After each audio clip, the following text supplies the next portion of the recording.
Good evening, everyone, and welcome to the June 2023 edition of the Brooklyn Community Board 2 Health, Environment, and Social Services Committee meeting. My name is Brandon Smith. I'm the chair of the committee.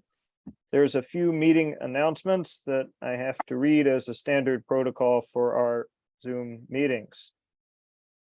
First, you may have heard or seen that this meeting is being recorded, and it's being recorded for public access and archiving in accordance with New York State Open Meetings Law. It's the practice of Community Board 2 to conduct remote meetings with all committee members' cameras on. Public attendees are also encouraged to leave their cameras on, particularly if you are given the floor to speak. All attendees, please keep your microphone muted when you are not speaking. To maintain an appropriate discussion and voting process, I will make it known when and which topics are open for comment by committee members, board members at large, and the general public. If you have questions that fall outside of public comment time, please type your questions in the chat panel and we will address them as time permits. You may also email the district office at any time outside of these meetings.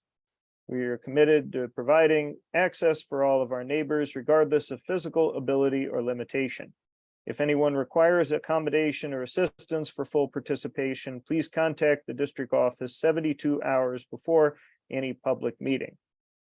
We also ask that anyone speaking or presenting use plain language, speak at a moderate tone, and frequently ask if you're speaking loud enough.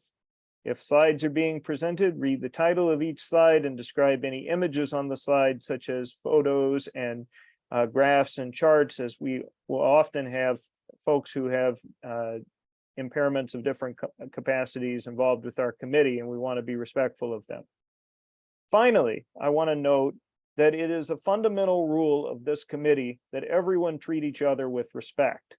This matters regardless of whether you're a board member, a committee member, a staff member, a liquor license applicant, somebody here from a city agency, or a member of the public. Anyone who is not being respectful of anyone else, we will reserve the right to remove from the meeting. So with that, I am going to now ask at least the other members of the committee who are here to briefly introduce themselves. Let's see. Ms. Thurston, do you want to introduce yourself? Hi, I'm Jessica Thurston. My pronouns are she, her. I'm the secretary of this committee and of the full board. Thanks. Awesome. I have seen we are joined and I want to particularly welcome our new members at today's meeting. We're joined by, I believe, one such new member, Clara. Clara, welcome to the HESS committee. We're honored to have you on board. Do you want to briefly introduce yourself, just your name and that you're a member of the committee? Hi, sure, everyone. Hello, I'm Clara. I'm a newly appointed member and excited to be on the team. Yes, I'm Acacia Cobb, and I'm a member of the committee. Welcome. Oh, thank you, Acacia. It's nice to see you. Now, is there anyone else? I know we got a lot of people on the call who's a committee member of the HESS committee who is on the call. It looks like no. For everyone's reference, we need 2 more committee members to get to quorum, so we will wait to do that. But in the meantime, we can take care of some other items. Ms. Muller, do you want to briefly introduce yourself? Sure. Hi, everybody. Taya Miller, District Manager for BKCB2. Thank you. Normally at this point, we would commence with the approval of tonight's agenda, but because we don't have a quorum tonight, at this point, we cannot do that yet. So what I'm going to suggest that we do is we will go down to our presentation and have our presentation here first. And then when we conclude the presentation, we will hopefully have quorum at that point. Ms. Anadu, I see you've joined us. Do you want to briefly introduce yourself first? Hi, I'm Emily Nadu. I'm a member of the Health, Environmental, Social Services Committee, and hopefully I help us get to quorum. Thank you. Thanks. Thank you. Yes. So we got one more we need in order to get quorum after Emily. And thanks for joining, Emily. We will keep an eye out for our additional member, but otherwise, I would like to ask, is there anyone here from, on behalf of DSS 316 Atlantic, who's going to be giving this presentation on the change of DSS provider for this location? I think I saw someone from DSS on the call earlier. Yes, we're on. Wonderful. So Cindy, oh, go ahead. And Acacia Network, the provider is on also as well. Okay. We're here. I'm sorry, I couldn't get myself off of mute. I was raising my hand though, but Okay. I imagine no one saw that. I'm sorry, So- I did not know. It's okay. Okay, We're ready so whenever you are. you all have everybody from your end? Yes, we do. We'll do some quick introductions for DSS and DHS. And then we'll have a presentation will be given by Acacia, and they'll introduce themselves before that. So my name is Marika Scott. I'm the Deputy Commissioner of Intergovernmental and Legislative Affairs at DSS. And because I can't see anyone, I'm just gonna, call some folks that I saw on the line. I know Cindy, you're there. Sure. Hi, good evening, everyone. My name is Cindy Tita. I'm the Assistant Commissioner for Single Adult Shelter Operations with the Department of Homeless Services, and Acacia Network Housing is in my portfolio. I see a couple of my other colleagues on, so I'm going to pivot to Yuri Sanchez. Hi, good evening, everyone. I'm Yuri Sanchez. I'm the Brooklyn Borough Director at the Department of Social Services. I'll hand it off to Abigail Aberdeen. Or John Hammond. Good afternoon, everyone. My name is John Hammond. I'm the Program Administrator, partner to work with Acacia. I'm going to pass it on to our colleagues, starting with Mr. Matthews. Thank you, John. How you doing? My name is Alfredo Matthews. I am the Senior Vice President of Acacia Network Housing, Inc., which is the transitional housing branch of Acacia Network. And I'll pass it to my partner, Gabriela Gonzalez. Hi, I'm Gabriela Gonzalez, AVP of Communications and Development for Acacia Network. Pleasure to join you all today. I'm Stephanie Bennett, Program Coordinator for Acacia Network Housing. And I'll give one more chance for Abigail. If you found the unmute button, you can introduce yourself. Hello, can you guys hear me now? We sure can. Okay, great. My name is Abigail Aberdeen, and I'm the Community Coordinator at Intergov. Nice to be here. Thank you so much. So, so we're just gonna jump in because we know there's quite a bit of conversation, and we want to be able to respond to any inquiries. But today we're going to talk about the change of provider here at 316 Atlantic Avenue. We're happy to bring on board an excellent provider. We believe at DSS that we are, our goal is tremendous service to our clients. And in this case, Acacia Network has been a great partner throughout their time with us. Their name is synonymous with quality work. They serve the underserved in communities all over New York City.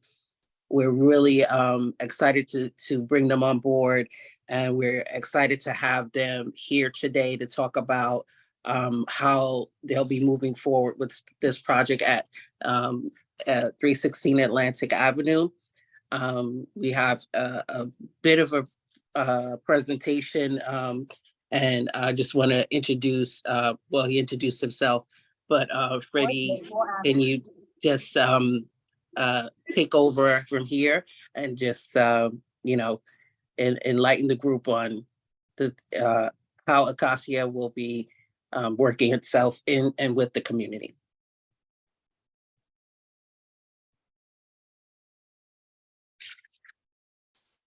I know that unmute Sorry. button is really difficult to I was gonna find. say, you think by now with so much time on Zoom, this mute button would be a lot more cooperative with all of us. Thank you Thanks. so much. And while we welcome the presentation, I just want to ask, because we have about like 8 to 10 liquor licenses we're going to have to hear after this, if you can try to keep the presentation to like a maximum of 15 minutes, that would be very much appreciated.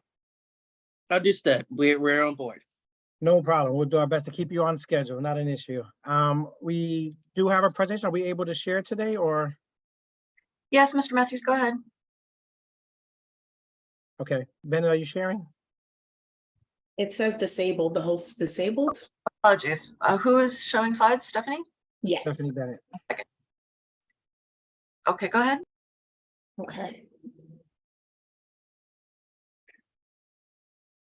And so while she pulled that up, I'll just say that, Acacia Network Housing, we're very excited to be joining your community. Well, we are going to show a brief presentation today, just a little bit about Acacia Network overall and Acacia Network Housing, and specifically the services that will be provided at La Senda, which you see in front of you now. La Senda is the name of the shelter, which in Spanish means the path.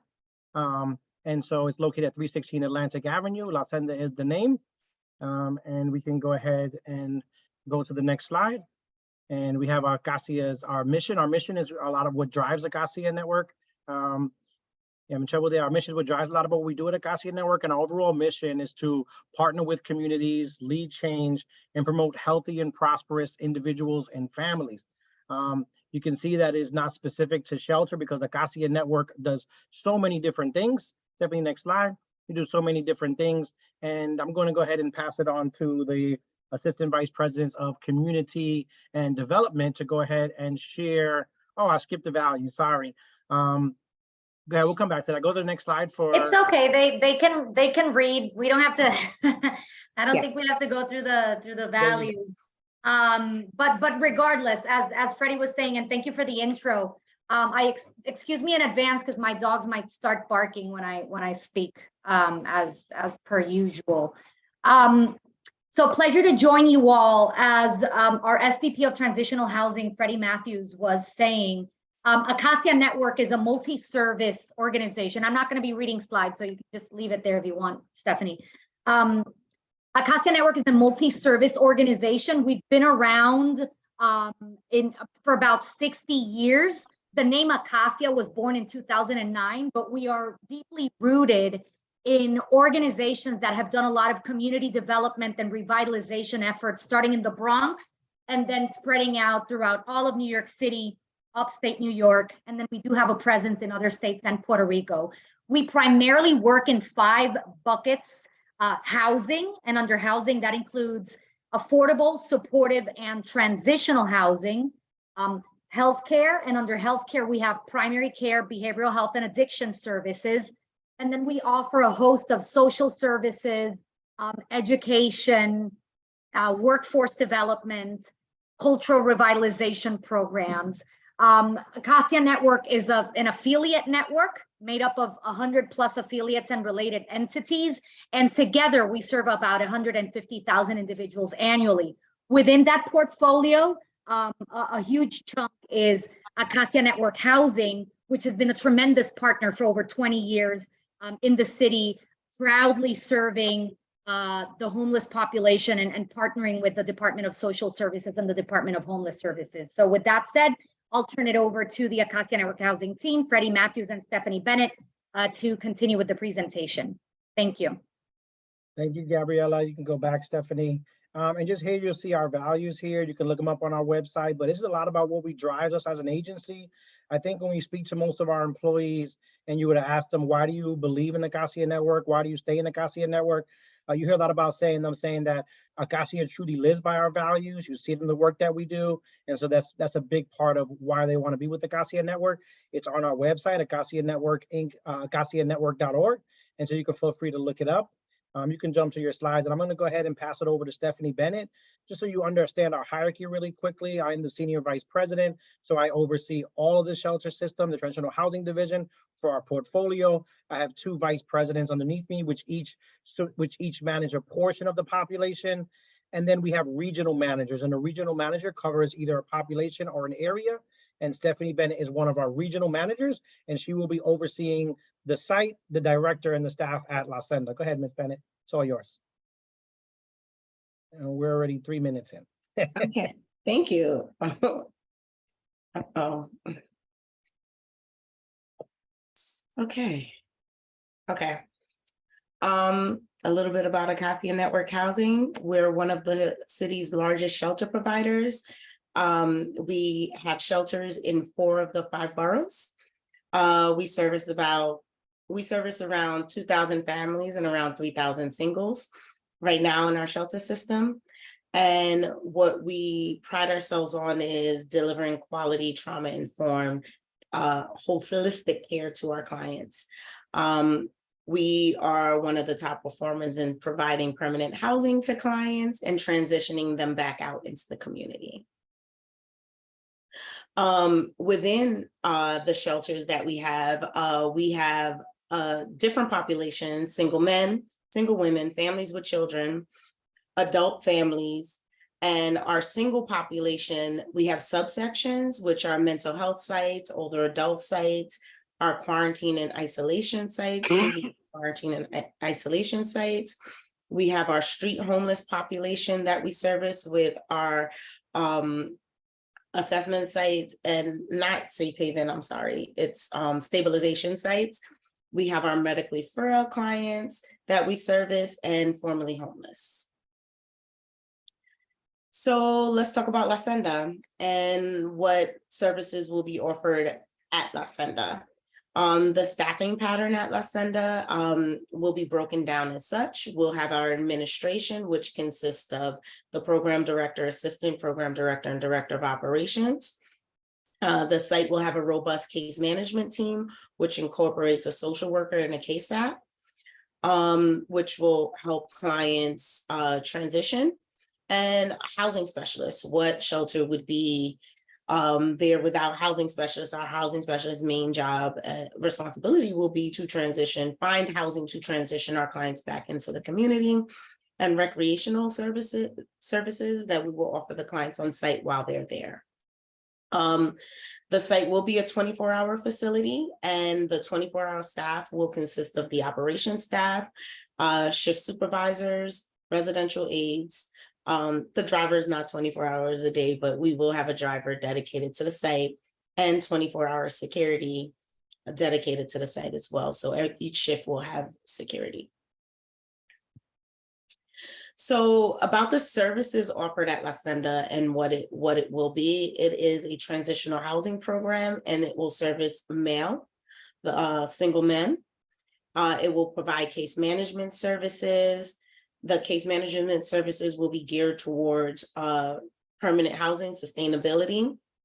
Clients will also receive medical referrals, mental health. We try to approach the client as a whole. So there's no one specific way to say what we will offer each client, but it's based on what the client's needs are. One thing each client will be offered, are 3 meals. Basic necessities, hygiene products, laundry services. Every client that walks through the door will be offered that and able to receive it if they need it. So I'm going to break down the social services a little bit. So when I say case management, each client will receive a comprehensive independent living plan. Our independent living plans are geared towards sustainability with the client. What are their needs in the moment? So of course we want to move clients back into the community, but there are a few steps that a client will need before they get there. So we work with the client through that process. How do we work the client through that process? Is through assessments. What we assess each client for their needs, whether mental, mental health, or substance abuse, and we provide referrals for that based on their needs to assist them in the process. One of our functions that we don't speak about a lot is family reunification. Family reunification can come in the form of connecting you back to your family you haven't spoken to, which goes to our holistic approach with the client. It's not just about moving them into permanent housing, but the client as a person. So family reunification, reconnecting you with your family, or reconnecting you back with your family in the community. So we can move you back with your family and how that will assist you. Employment. So the site will assist clients with resume workshops, support job searches, mock interview preparations and mock interviews. And some of the services Gabriella and Mr. Matthews spoke about. Acacia, we have our SECO program that we will integrate into the site that will offer job readiness workshops and job training programs for the clients. I'm sorry, I'm going to move your faces around on my screen a little bit so I can get through the presentation. Go back. Entitlement assistance. So a lot of our clients come in and they're at ground zero, and the first step is to get them some assistance to get them back on their feet, whether that be Social Security benefits, public assistance, getting their public assistance, or some people need help maintaining public assistance. You know, those forms are confusing. And assistance securing housing subsidies. There's not one type of way to move out. And that's what our social service staff, our clinical team will help a client decide the best housing subsidy they will need to move them out of shelter. So we talked about housing because we're very housing focused. We're very much focused on getting the clients back into the community, and how that relates is we do housing searches with the clients, housing applications and submission, and we transport the clients to and fro these housing tours. And when it's move-in day, we move the clients into the apartment to get them back into the community.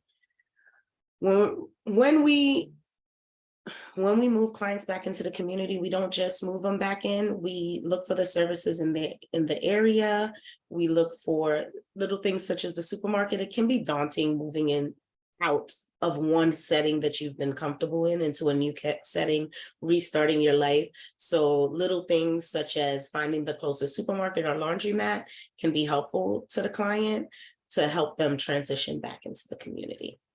Mr. Matthews, did you want to add anything? Nope, you're doing great. I don't want to prolong the presentation. I think we're about almost 10 minutes in already. Go ahead. Oh, okay. So, how we're going to keep everyone safe. Security. So security, as I stated before, we're going to have 24-hour security on site, as well as operations. And at this point, operations will be on site to, if there are any issues in the community, there will be a phone number that you can call and reach someone that's always on site. We have cameras throughout the facility. Staff, they conduct hourly rounds around the facility and the immediate area in the facility. Okay. And all of our staff is trained in crisis prevention, CPI, and intervention. So property management. No, I just text you to speed up a little bit. I know, and then I'm gonna. I saw that, and then I'm gonna cut you off because I just want to clarify. So CPI is crisis prevention intervention, which is a 2-day training staff take on de-escalation, crisis management. To really have them the best resources to be able to maintain the clients, create a safe environment, and make sure that we're able to have staff that are trained appropriately to provide these appropriate interventions. And so 100% of our staff receive that training. Go ahead, Ms. Bennett. I'm sorry, I told you to speed up and then stopped you. Go ahead. I muted myself and there we go. Property management. You know, we're going to have a maintenance vendor to take care of major issues, but our staff will be conducting daily unit inspections, daily maintenance round. We have an electronic work order system so we can track work orders if needed, that are needed, track completion of it. There are monthly exterminations and monthly checks of the building systems, such as the sprinkler system and elevators. So we are welcome. We thank you for welcoming us into your community. And these are some of the places that once we open, we will have linkages with and myself and the director will go and introduce ourselves to and as part of the community. So we have the churches and places of worship. This includes Our Lady of Mount St. Caramel, the House of Lord Church, and the mosque. The medical facilities, the area schools, local businesses. Some of the things I want to personally reach out to is the Atlantic Avenue bid and Atlantic Avenue local development, so we can work together to keep the community on the path that has already been set. And we also want to provide linkages, go into partnership and linkages with these providers that are offering services that we can refer clients to. Carlos Pagan, our own Acacia affiliate, Brooklyn Community Services, Fifth Avenue Committee. Fifth Avenue Committee is an adult education and job training. Well, that's what they offer. And the Brooklyn Community Services offers educational, employment, mental health, and substance abuse. Acacia is a Brooklyn provider. I just want to add that this is initially what we've identified. We're very eager to really partner with you. And so we are asking the community board and the community members, if there are resources or partners that we should partner with, to please share that information. We're happy to do so. And we did list some local businesses that are in the immediate area, but note that Ms. Bennett's normal process for opening a site is to walk the community in the immediate area with her director and pass out cards. And so every store, every shop in that immediate area will meet Ms. Bennett, the regional manager, and the program director within the first 2 weeks of us opening, and have a direct line of communication outside of what we provide to the community board. Thank you. Go ahead, Ms. Bennett. Okay, Acacia, Brooklyn provider. We are in Brooklyn already. We have several programs separate and apart from the shelters we operate. Carlos Pagan that I spoke about earlier, El Regreso, which has a men's and a female's facility. Hope Gardens, which is an affordable housing project with over 1,300 affordable housing units in Brooklyn. In addition, we have 12 shelters in 8 community board districts in Brooklyn. So we are a Brooklyn provider. I know a lot of people think about Acacia as a Bronx provider, and yes, Acacia did start in the Bronx, but we've branched out and we're here. We're in Brooklyn. Mr. Matthews, did you want to add anything? So I think that was great. I think you're right on schedule. I think we're at 15 minutes exactly. So we kept to our time. I could talk forever about Acacia, my love for Acacia and the love for the clients that we service, but we'll open the floor to any questions, or if you guys are prepared to move on, that's fine as well. Thank you so much for taking the time to meet us, listen to us, and we look forward to a strong partnership. Hi, everyone. Thanks very much for your presentation. We appreciate learning more about this information, and I love to have a full question and answer. We don't have a lot of time tonight, given the status of our meeting, but I will open it up for committee comments shortly. I wanted to just quickly ask, I guess, the Department of Social Services, what happened with respect with the Black vets who were the previous provider here or operator, or why are we having a change? I understand we've gotten a lot of information about the new operator, but I'm just wanting to close the gap in my memory about exactly what happened and why we're in this position.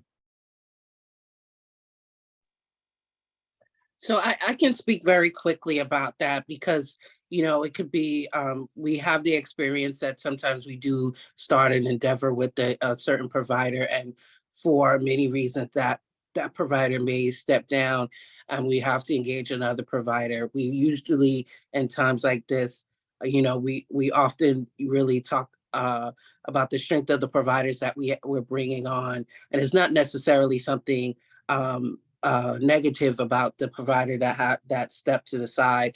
Maybe could have been some other different obligation that prevented them from partnering with us at this time, but we're still working with our previous provider, Black Vets, and other ventures. So, you know, it in this case, we've made a change. We're again, happy to partner with Acacia, who has a wonderful record overall with us here at DSS and certainly the communities that they already serve.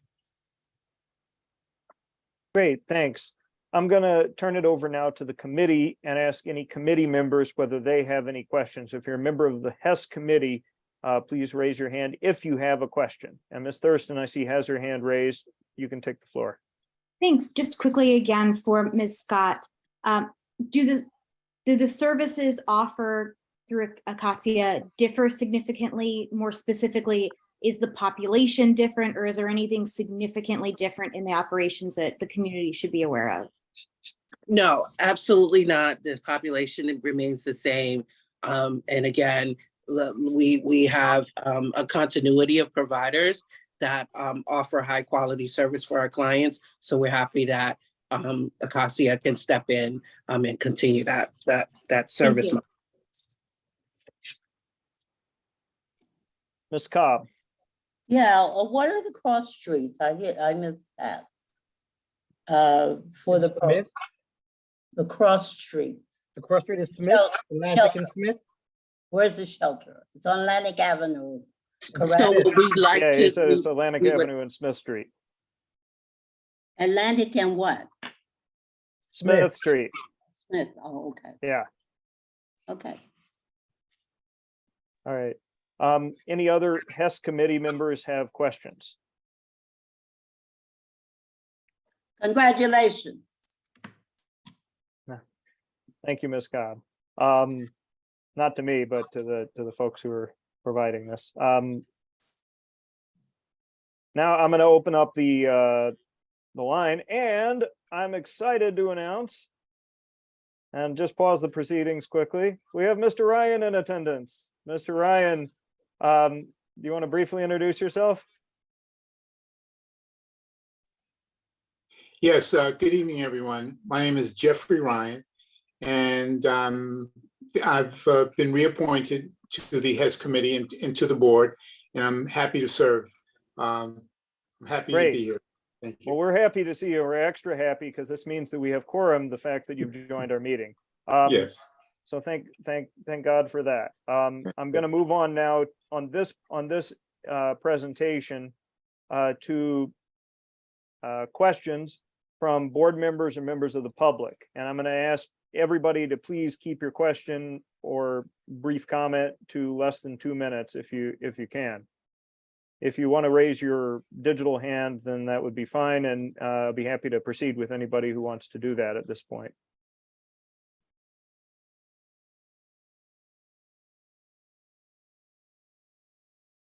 Ms. Ramona.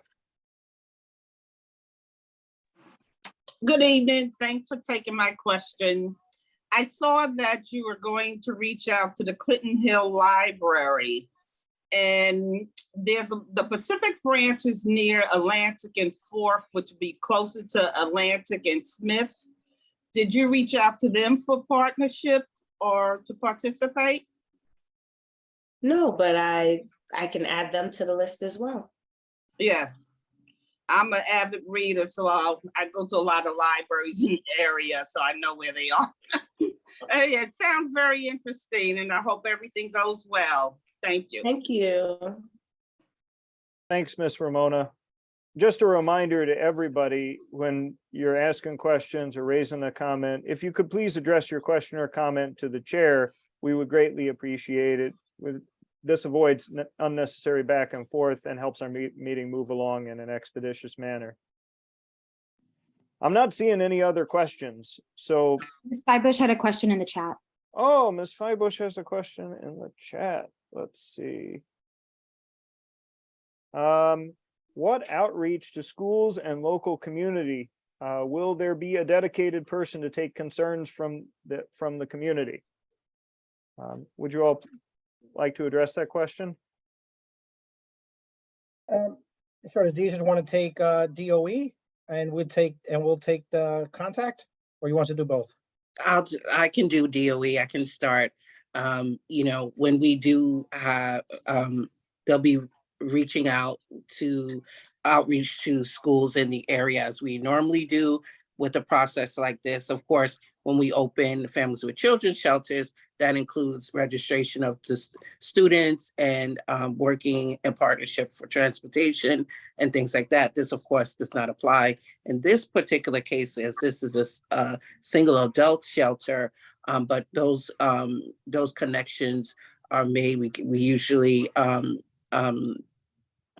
them know that there is something coming in the neighborhood, and we will have the opportunity for community engagement as well with the community advisory boards. So those are our two mechanisms right up front that we will get going at ASAP. And Acacia has already given a list of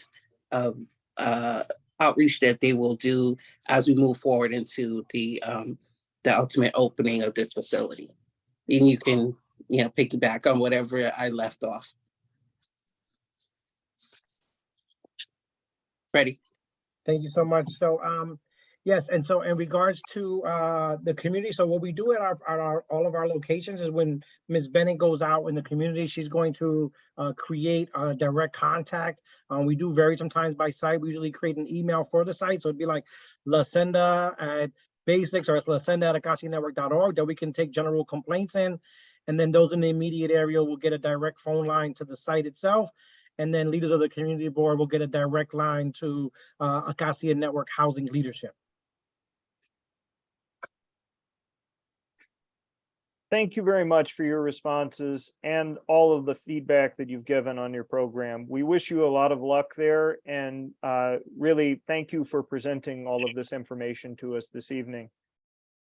At this point, I'm going to ask that we move along with our agenda for the evening, and in that respect, I'm going to first ask if a member of the HESS committee would like to make a motion to adopt tonight's agenda with two small caveats. One, the presentation that we just heard would be first, and two, after we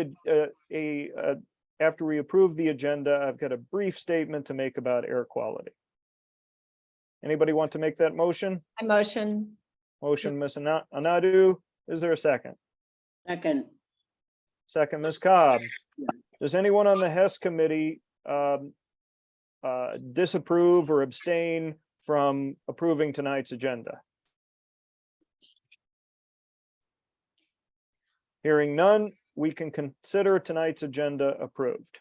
Next, adoption of minutes of May 2023. Any corrections, edits, please mail them to the secretary. Does someone want to make a motion on minutes of May 2023? I move to approve them. Does anyone second my motion? Ms. Cobb, you were up there too. You get the second. I second. Does anyone disapprove or abstain from approving the May 2023 minutes of the HESS committee? Hearing none, we can consider those minutes approved. Next, I have a brief announcement to make about air quality, just so that we can touch on this subject, as we are the health committee, and I'll invite brief comments from the committee about this if you like. And if we could just keep it brief, I'm sure we've all had a personal experience of one kind or another, but the idea here is just to make sure we get information shared and people are aware of things. So effectively, today, the New York State Department of Environmental Conservation has issued an air quality health advisory for a number of counties, including Kings County here in Brooklyn, until midnight Thursday night.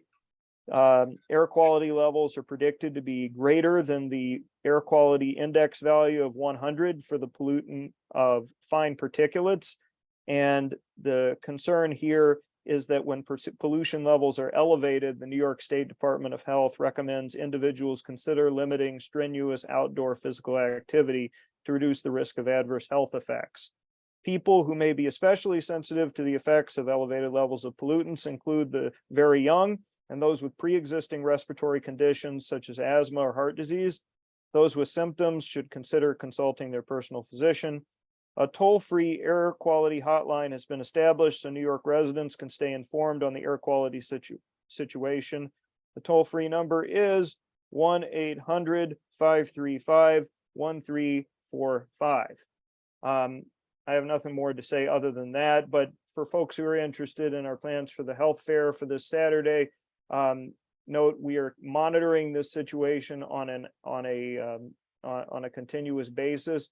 We're planning to make a decision tomorrow evening or Friday, depending upon what the weather outlook appears to be, but we're going to follow public health advisories and stay in line with what the experts in this area are saying in order to make the most informed decision. Noting, in fact, we do have a rain date available of June 24th if we need to take advantage of that.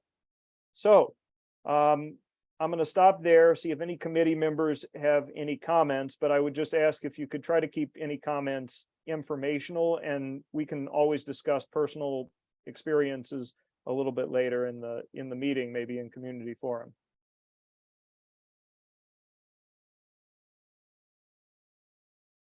All right. I'm not seeing any comments. And again, we can talk a little bit more about this later. The next section on the agenda is public comment on adopted agenda. Basically, this is an agenda item that allows the public to get your 2 minutes in about any of our adopted agenda items, which are all of the liquor licenses we have up for review tonight, a little bit early. Now, I will say this, you're free to have your 2 minutes at this point in time, but we will give you a separate 2 minutes in time at a later point in the meeting if you choose not to speak here to make your points. And it may be better for you to make your points after you've heard the liquor license presentation, so you know what they are presenting if you have a comment. We absolutely believe in giving everybody their public comment time, but effectively, this is public comment time for you to get your opinion in a little bit early. We don't have duplicative comments here, so it's rather either or. And I encourage folks to consider taking advantage of the comment time later, because we will make that available to you before we vote on any of the items. With that said, does anyone have any comments for public comment time about adopted agenda items?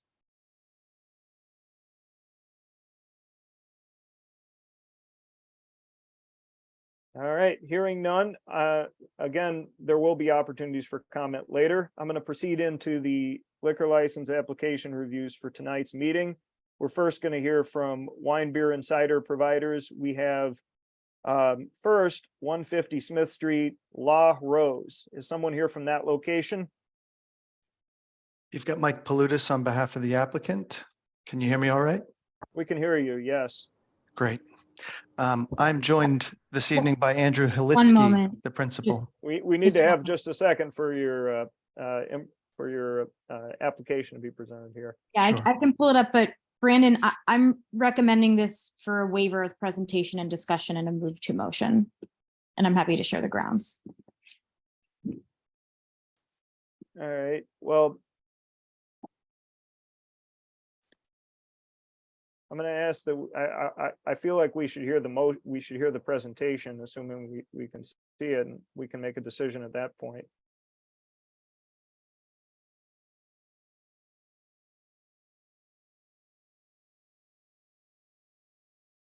Hey, if for some reason I again can't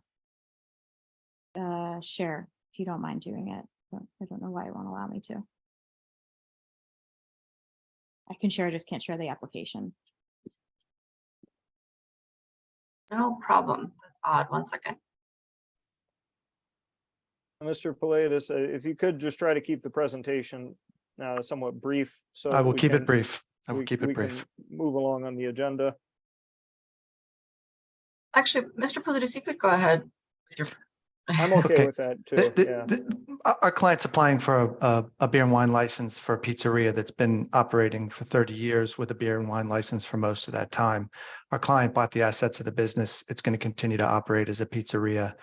It's a tiny store. It's, I believe a benign operation, and I'm happy to answer questions. But again, it's been Caruso's Pizza for 30 years. Our client's changing the name.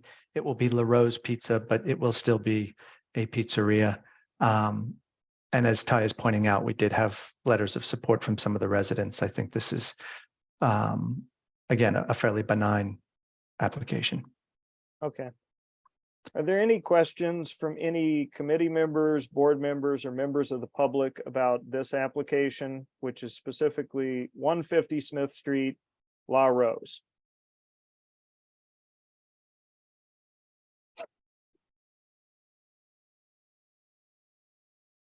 Hearing none, does anyone want to make a motion?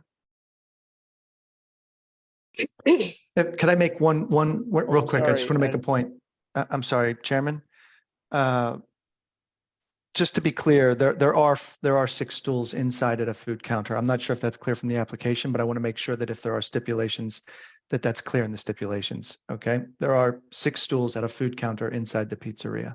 Okay, All I right. see the 6 bar seats on the. Yep, on the- exactly. On the Thank you. application. Thank you. Thanks. I'll make a motion to approve. Okay, I second the motion. Any discussion? All right. I vote to approve. Ms. Thurston, how do you vote? Approve. Ms. Cobb? Approve. Okay. Ms. Nadu? Approve. Mr. Ryan? Approve. And Ms. Alston? Approve. Okay, I think I got everybody. Congratulations. Good luck. Thank you for your time this evening. Next up on tonight's agenda, we've got 82 Washington, Le Petit Monstre. Somebody here from this location?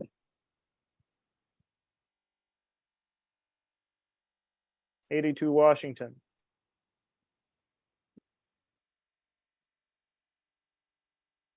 Okay, I'm not seeing anybody, so we're going to move on. Chair Smith? Yes. So we need, the committee should still pass a recommendation on this location due to the SLA timing requirements. This is an unusual one.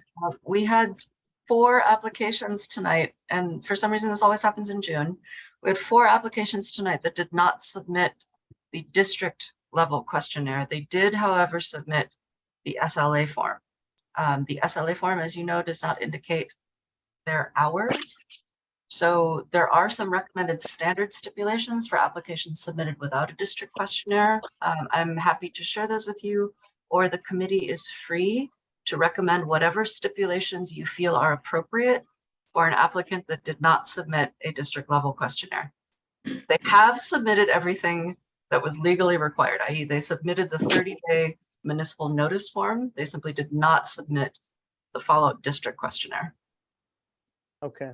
Well, thank you, Ms. Muller. I'm be happy. I mean, we don't have a questionnaire. We don't seem to have anyone present here. Is it effectively the case that if in 30 days this motion is that this location goes forward, they would be able to, if we took no action, they would be able to go before the state liquor authority regardless?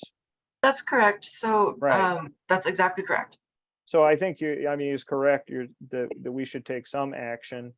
I guess without any sort of information to go off of in this regard, I think what we have here is a wine, beer, and cider location located at 82 Washington. This is located at the corner of Washington between, it appears, Park Avenue and Flushing, closer to the park side. It seems that there are some hours open that are posted indicating that they are open from 8 a.m. to 5 p.m. But not having an applicant would be, or here is hard to confirm this. I'll first open it up to the committee for any questions the committee might have. Ms. Thurston? Yeah, I'd like to make a motion with stipulations. Okay, well, could you just wait for 1 second? I'd like to see if the public has any comments about this location. Is there anyone from the public or anyone here who has a comment or question about 82 Washington?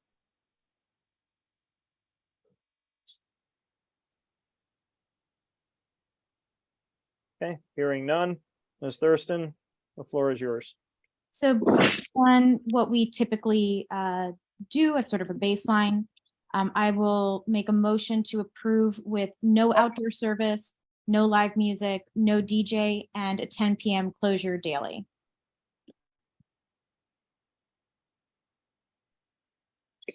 Okay. Is there a second for the motion? Mr. Ryan has digitally seconded the motion. Discussion on the motion. Any discussion?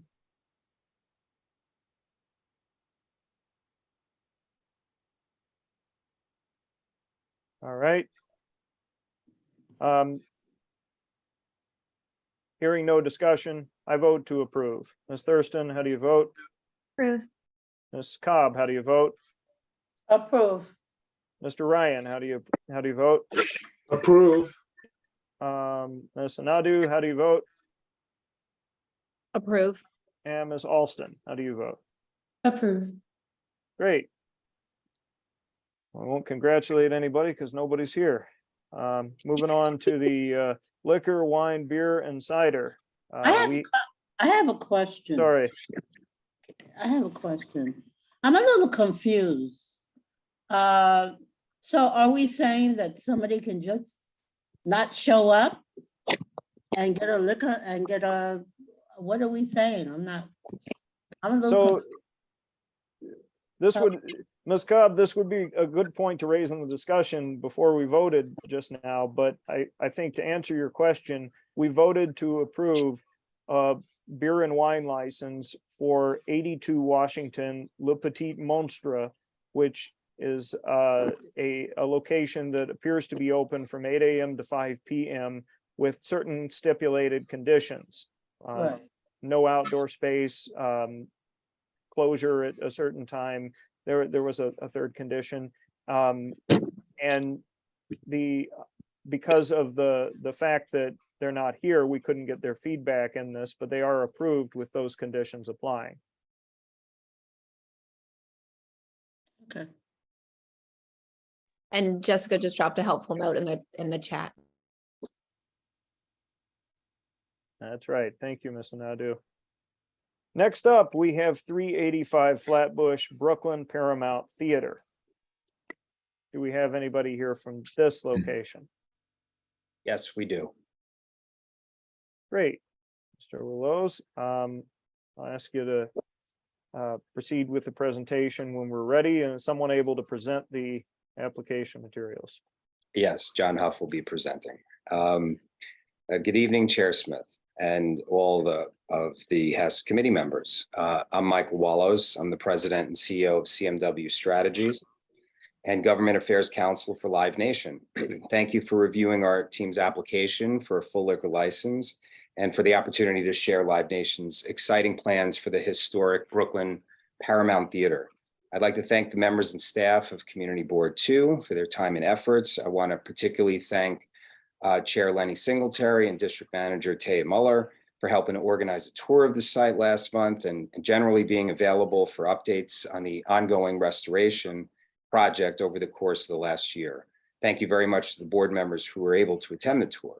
As you will hear in our presentation, the Live Nation team engaged with several community groups, members of the community and local elected officials over the course of the last year, including the Office of Councilmember Hudson, Brooklyn Borough President Reynoso, Fort Greene Park Conservancy, Brooklyn Chamber of Commerce, Downtown Brooklyn Partnership, and both the Whitman and Ingersoll Houses Tenants Association, who we look forward to meeting with about job opportunities at the theater and other ways to engage.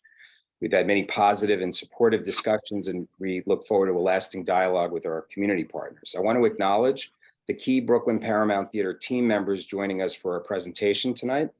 Live Nation's concessionaire and the liquor license applicant is DLS Events. We have David Solomon, who is the president and CEO, Christy Ralph, vice president of operations, and Joe Rice, market manager, on hand this evening. Teresa Russo is co-managing partner and CEO of Schenker Russo Clark Law Offices and is our liquor license attorney for the project. Elizabeth Croyce is Live Nation's senior vice president for legal affairs. John Huff is Live Nation's regional vice president for the Northeast region and the general manager of the Saratoga Performing Arts Center. John Huff has worked in the live music venue management industry for over 32 years and has been the Regional Vice President of Operations for several Live Nation amphitheaters. John has been the key point person on the Brooklyn Paramount Theater project from the get-go and will be making our presentation tonight. After John's presentation, David Solomon from DLS will make remarks, followed by Teresa Russo of Schenker Russo Clark. Our team will be on hand to take any questions from the committee at any time. Thank you very much, and I'd like to hand it over to John. Thank you, Michael, and hi, everybody. Thank you for your time. Jessica, I have a presentation to share. Do I need to get control to do so, or can I just? Go ahead, Mr. Huff, you're all set. Oh, I'm sorry. Let me make sure I can, share screen, I'm sorry. Great, well, I know that you guys have a long agenda and I want to make sure we get to this quickly. So we'll move through these slides very quickly, but just to give you a quick overview, first of all, Live Nation is the largest live entertainment company in the world, and we've had a presence in New York City and all the boroughs for over 40 years. We're very proud to be involved in this project and very excited about what the future holds for the Brooklyn Paramount Theater. This building, as many of you know, probably was originally opened as a movie theater in late 1928. Located at the corner of Flatbush Ave Extension and DeKalb, which I'm sure you guys are very familiar with. The history of this building is really tremendous. You can see the headlines. 25,000 people, showed up for the premiere of sound for movies. So this location was built for talking movies. It's also not only a architectural splendor, but also a cultural and performance splendor and history. There's a number of great artists that have performed there. One interesting point is that it's the home of a Wurlitzer organ, one of the only two in the U.S.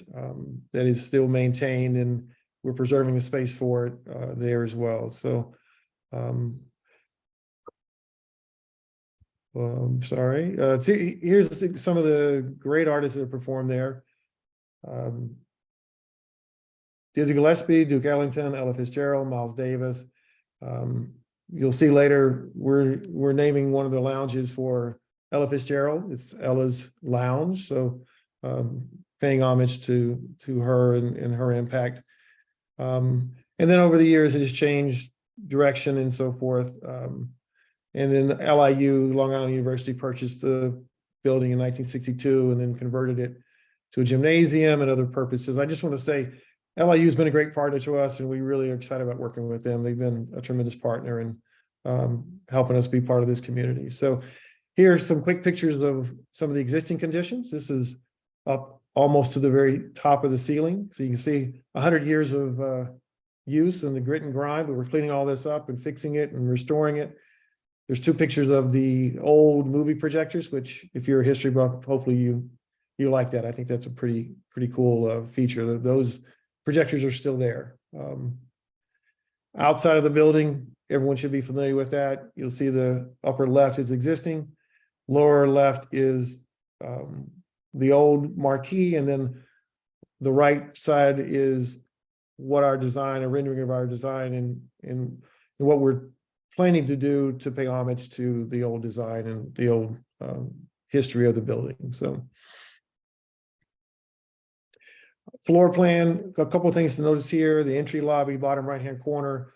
That's where we'll do our security check, our security screening for all the guests that come through.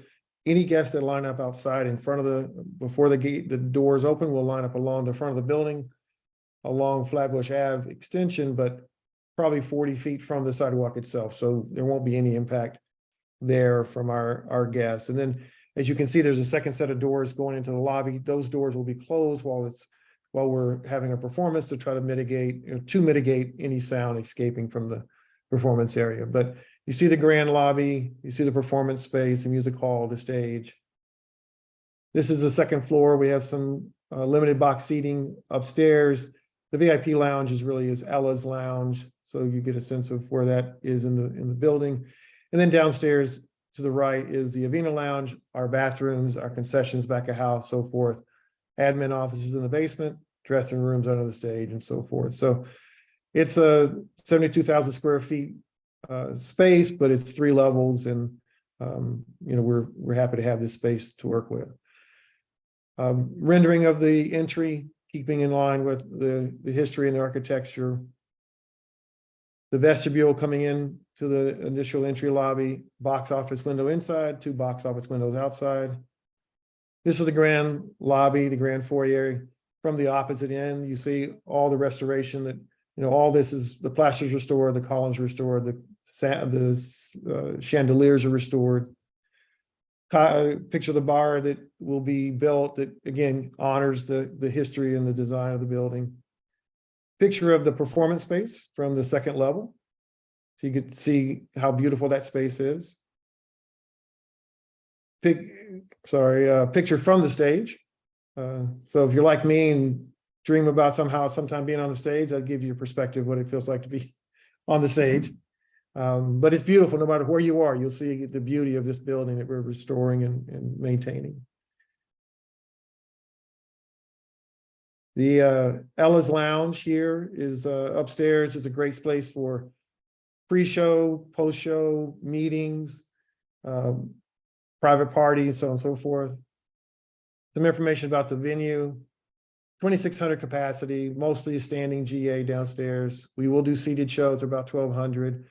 We hope to open at the end of the first quarter of 24 or the beginning of the second quarter of 24. We'll do all kinds of live music, concerts, comedy, cultural events, seminars, private events, graduations, so on and so forth. So we feel like this is going to be a great asset for downtown Brooklyn and the community at large.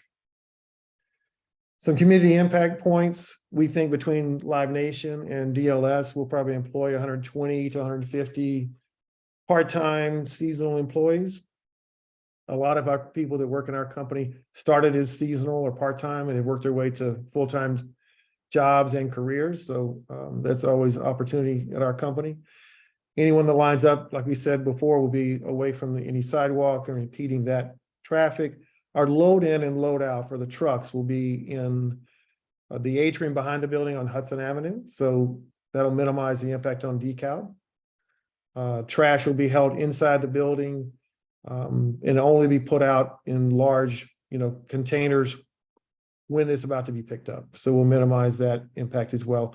We did 2 sound studies in the design of this building. We really did a lot of work to mitigate the sound bleed into the building itself to not impact LIUs, classrooms, and so forth. And we feel like that mitigation really helps on the outside as well. So we don't think that there'll be any bleed outside except for nothing beyond the ambient noise as it is now. And then traffic, we have a great relationship with NYPD all over the city.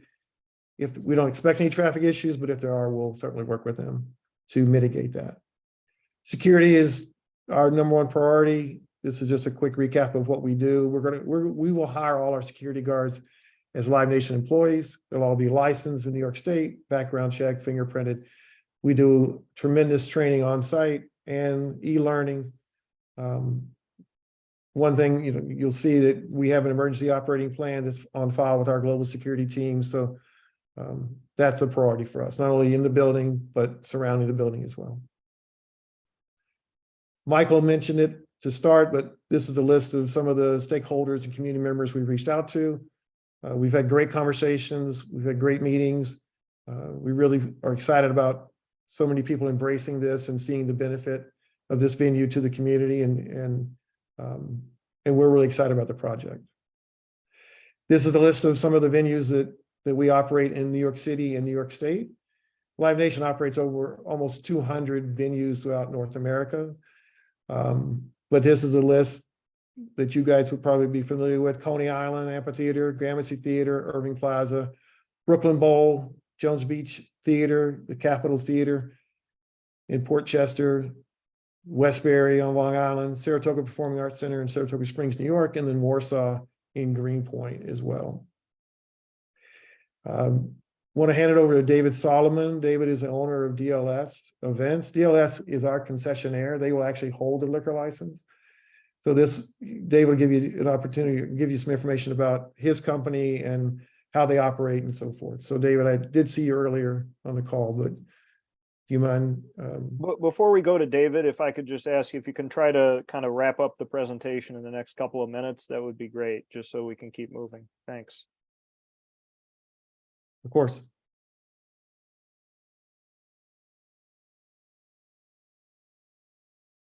We have David John, or should I just give our final remarks? You can, Teresa. I thought I saw David, but go ahead. Absolutely. I just wanted to highlight a couple of issues for the community board about the application. We're applying for an on-premise cabaret license. There's no residential buildings above, below, behind, or adjacent to the premises. We have no outdoor areas, and we're going to be licensing all the floors and all the spaces of the building. So it's going to be the cellar, the first floor, and the second floor. John addressed all of the quality of life issues, such as the noise, traffic, loading, queuing, trash, and there's no 500-foot issue here. So we are available to answer any questions that you have, and we're happy to work with you. Thank you very much. I really appreciate all the detail that you put in the presentation, everybody who came out, and I think it's exciting to hear that a venue like this will be coming to the community. Just a couple quick questions, as this is not our first movie theater and performance space to come to our venue, to our area, consistent with the discussions that we've had when the theater there at City Point and BAM have come before us. What kind of specifics can you give about number of security guards and security team members, as well as the plan for dealing with overly intoxicated patrons or the possibility of underage drinking? Well, as far as security, we try to staff one security guard to every 250 guests, and sometimes we get down as low as 150, 1 to 150.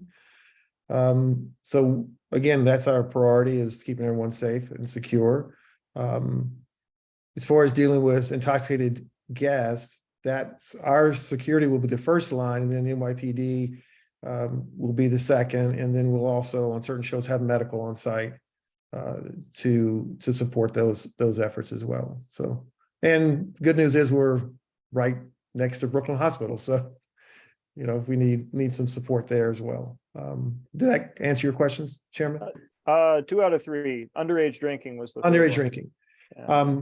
Well, DLS, their process is to wristband everyone. ID them, each person individually, and then wristband them if they're 21 years or older. And they do that consistently throughout their buildings that they operate. Great, thanks. Questions from the committee, Ms. Nadu? Not a question, but a comment. I just want to thank Live Nation. We typically don't hear people who proactively talk to the tenants associations, and we typically people forget that they make up 50% of the residents of Fort Greene. So it is truly appreciated. And we typically have to ask or suggest to people that they talk to the tenant associations about jobs. So I truly appreciate that. That is already your orientation. So thank you. That's it. Thank you. Any other HESS committee members with questions or comments? Mr. Ryan. You're on mute, Mr. Ryan. Has Live Nation reached out to New York City College for Hotel and Restaurant Management, thinking about bringing in some of those college students into your hiring? We have not, but I'm sure DLS, our concessionaire, will do so. I'm sure they have that need. We're not going to have a full kitchen. We're going to have, limited kitchen there, so we don't need a full chef kitchen staff, but we'll definitely need a lot of hospitality employees. So that's a great resource. So thank you. Could I also ask, we don't have our committee member here anymore who asks this question often, but what kind of accessibility will you have for folks who are coming in via wheelchair, ramps, ADA compliance, and will you have an accessible bathroom? Yes, so there's an elevator that will guests can access to go to the bathroom downstairs. There'll be, the bathrooms are accessible, men's and women's bathrooms. We also have a family restroom or unisex restroom as well. The front entrance is accessible, and there are accessible ramps. Basically, everyone walks down left or right of the performance space, down a ramp, no stairs to get down there. So the venue is fully accessible. Great, thank you. Yeah. Questions from any board members or members of the public from this for this application? 385 Flatbush Avenue Extension, the Brooklyn Paramount Theater. Anyone have a question for this application?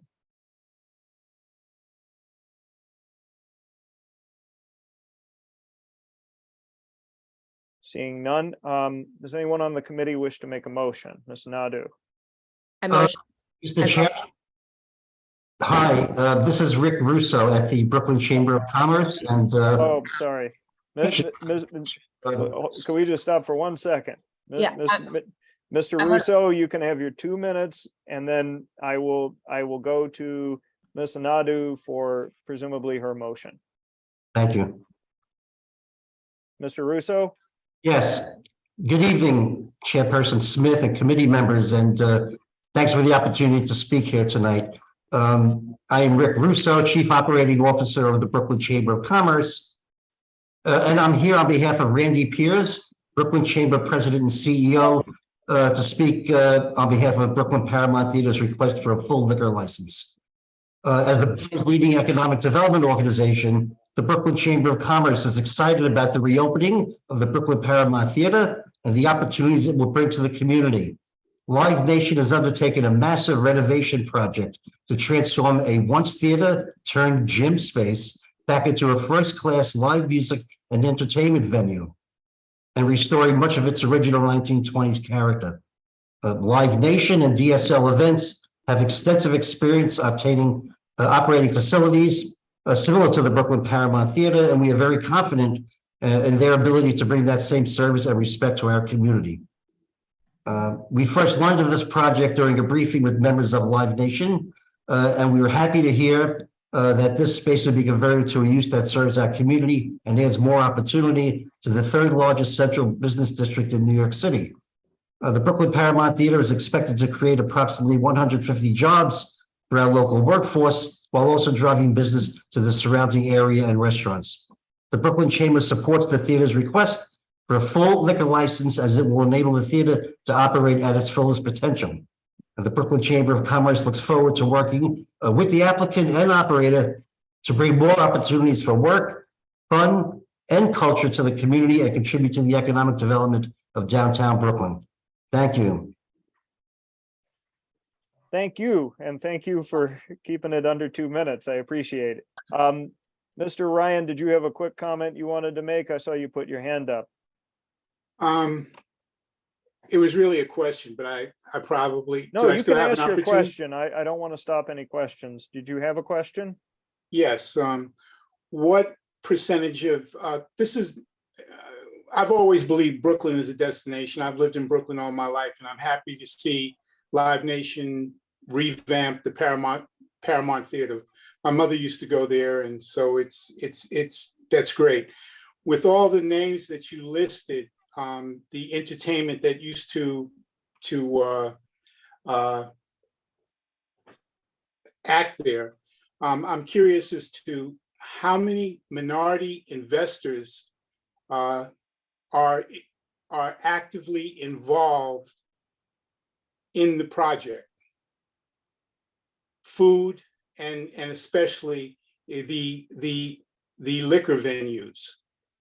Can you give me a number? Specific to this project? Yes. Well, investors, as far as, I mean, we're a publicly traded company, so it's okay. It's a little difficult to, I guess, really answer too many specifics on that. But we focus on minority and women-owned businesses, enterprises where we can, and use as many local vendors whenever we can. That's our preference. That we believe that gives us the best service and gives opportunity to people locally. I think this is a great location for regional and local artists as well to develop their career.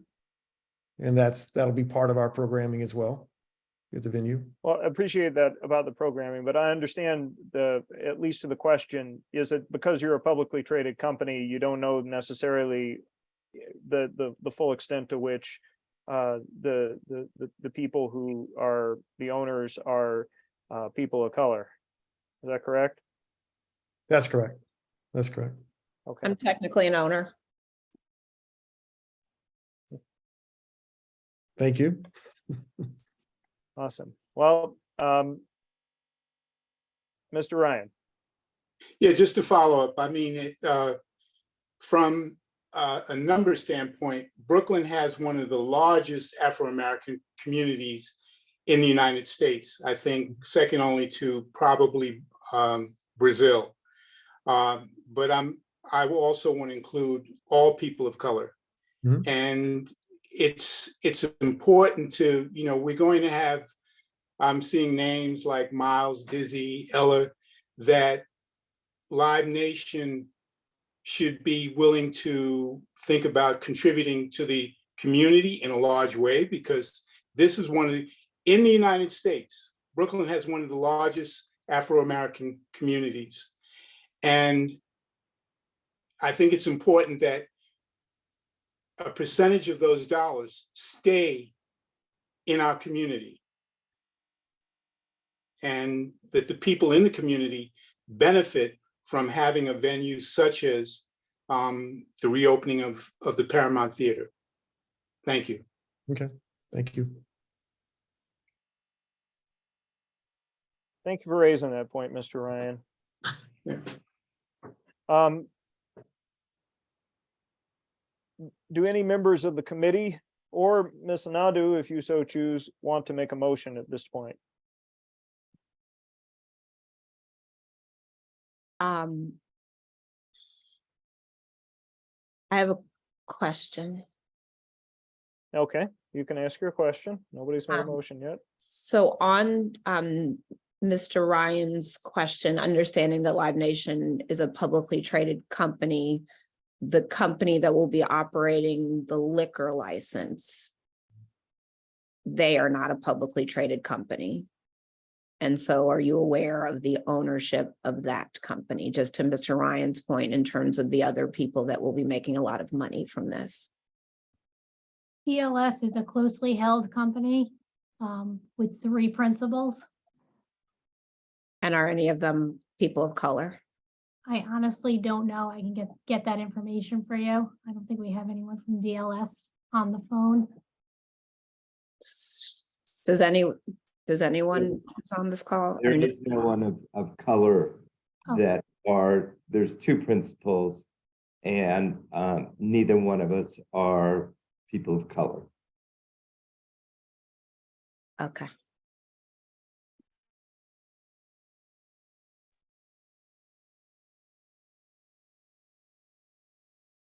Okay. Thank you, Chair Smith. I will not be making a motion. So. Okay. All right. Does anyone else on the committee want to make a motion on this application? Yeah, I'd like to offer a motion on the application. Okay, Yes. what's your motion, Ms. Cobb? That is approved. Okay, great. I'm going to second your motion so that we have that for the discussion. Discussion on the motion. Does any committee member want to discuss anything on this motion?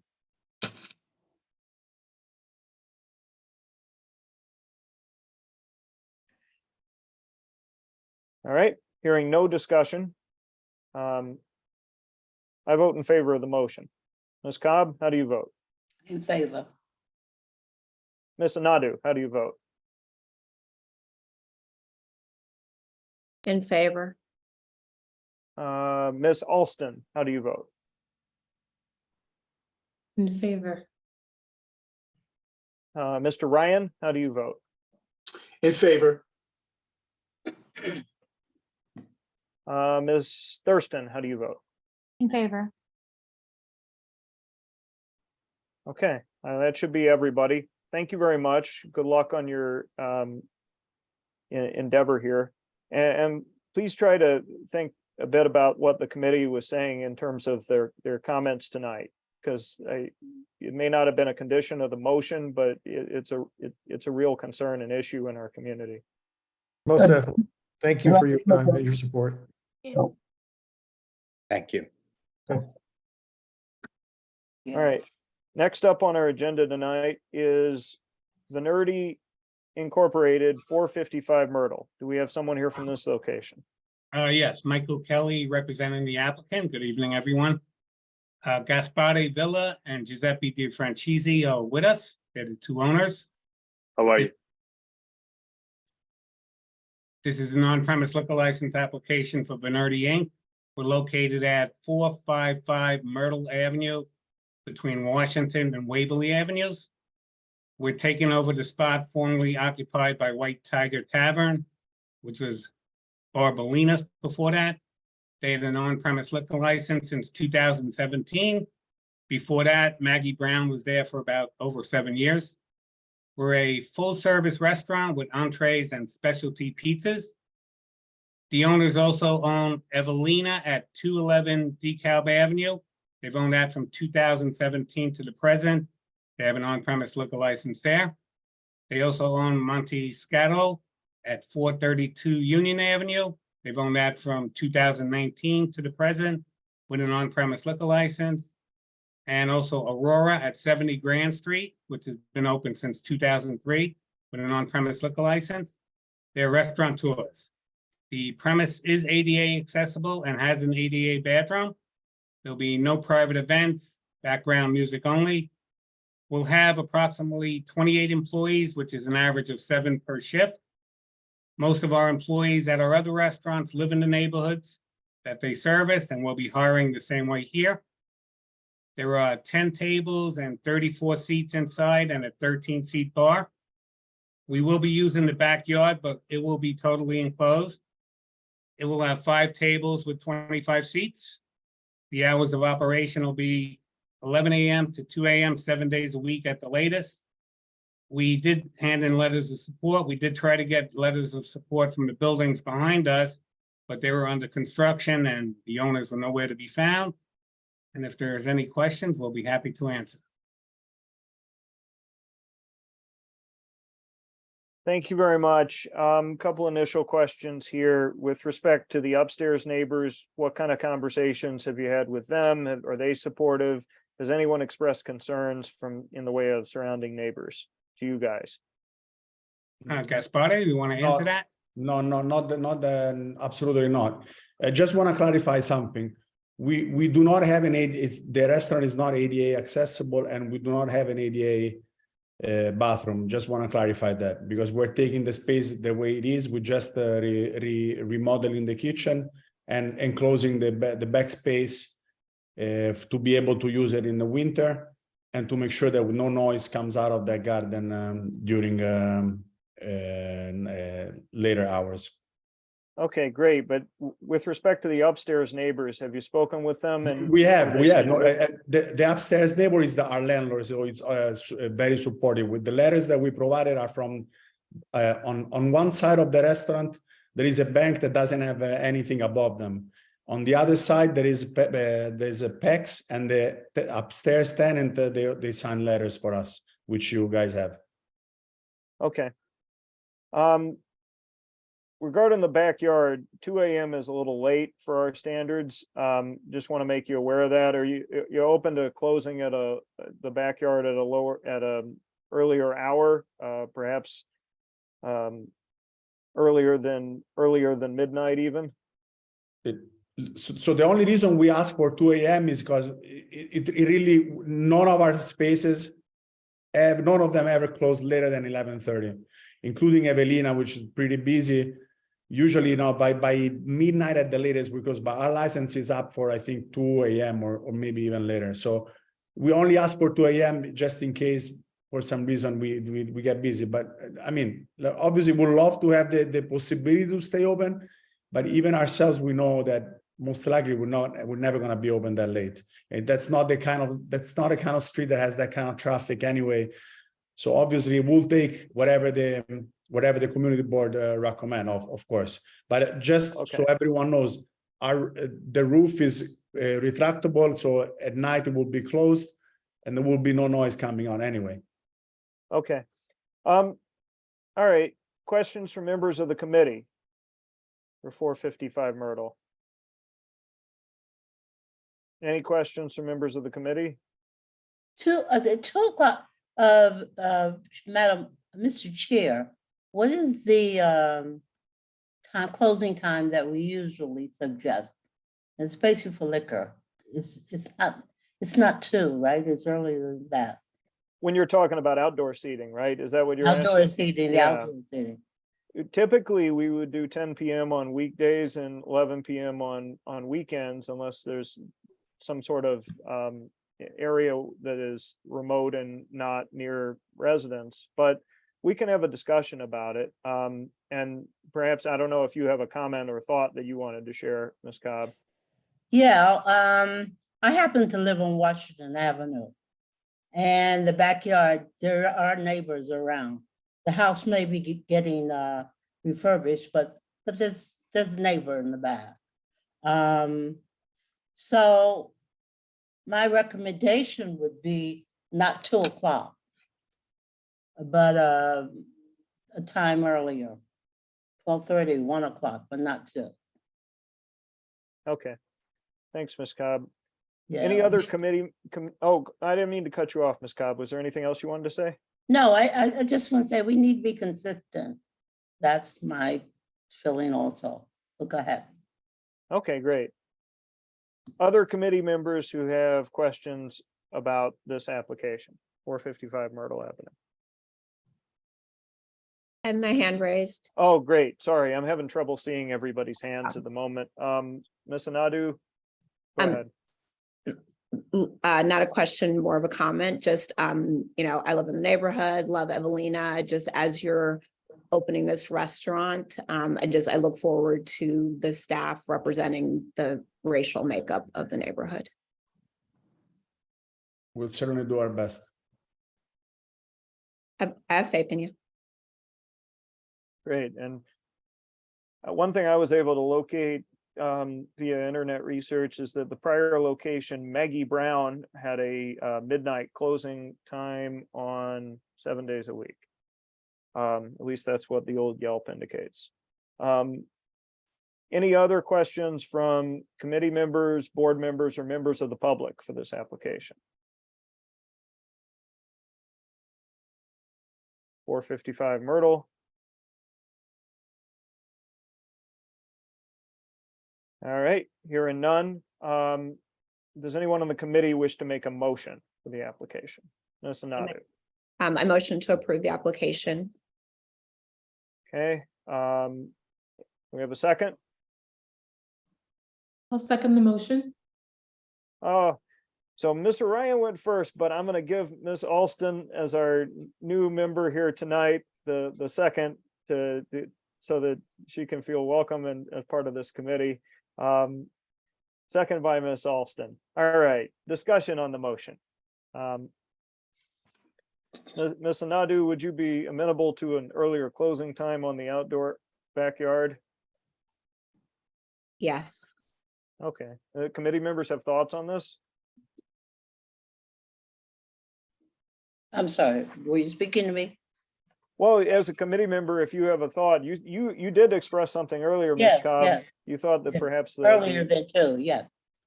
Okay, How about midnight outside as a friendly amendment?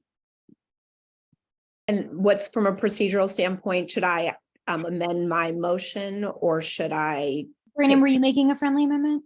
oh, maybe in just a second, could I just ask the applicants, are you willing to have a midnight close on your outdoor space? I mean, Can it be the weekend that we, just in case, we usually close even Friday and Saturday, Evelina closes at 11, 11:30, but just in case for Friday and Saturday, if one night we are a little busier, so we don't ask people to leave. But usually we don't have the music. We never had live music, and also we never had in 5.5 years one complaint of noise. Never.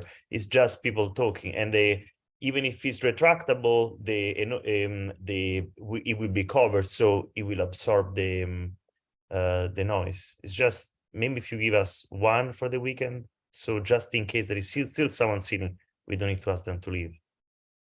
And for the and obviously, most likely, we won't have the customer sitting after a certain time. And obviously, we're not into the business of fighting with our neighbors, and especially our landlord that lives upstairs. So Evelina now on Saturday. Right. If there is any problem, we would be the first one ones to the retractable roof at that time, because what we're authorizing is outdoor hours with respect to the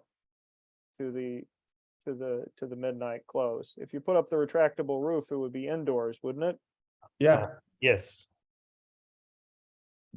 So I mean, so take this away. Does the committee have thoughts or potentially disagree with my interpretation of that?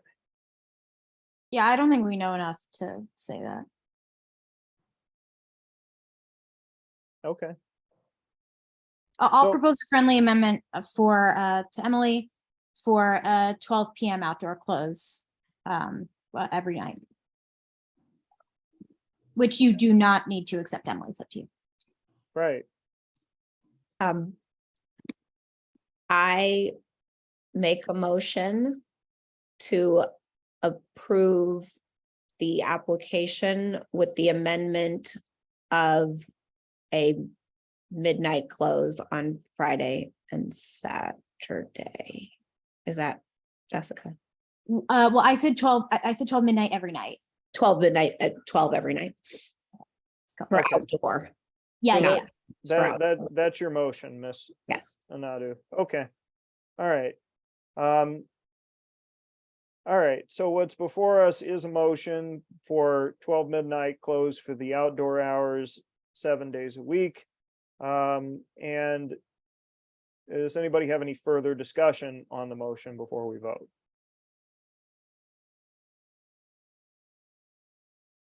Hearing none. I haven't heard this. I vote in favor of this motion. Ms. Cobb, how do you vote? In favor. Ms. Anadu, In favor. Ms. Thurston, In favor. Mr. Ryan, In favor? Ms. Alston. In favor. I want to particularly welcome our new committee member, Ms. Jessica Kent. Ms. Kent, do you wish to vote on this motion, or feel free to introduce yourself at this point? I see you've joined us.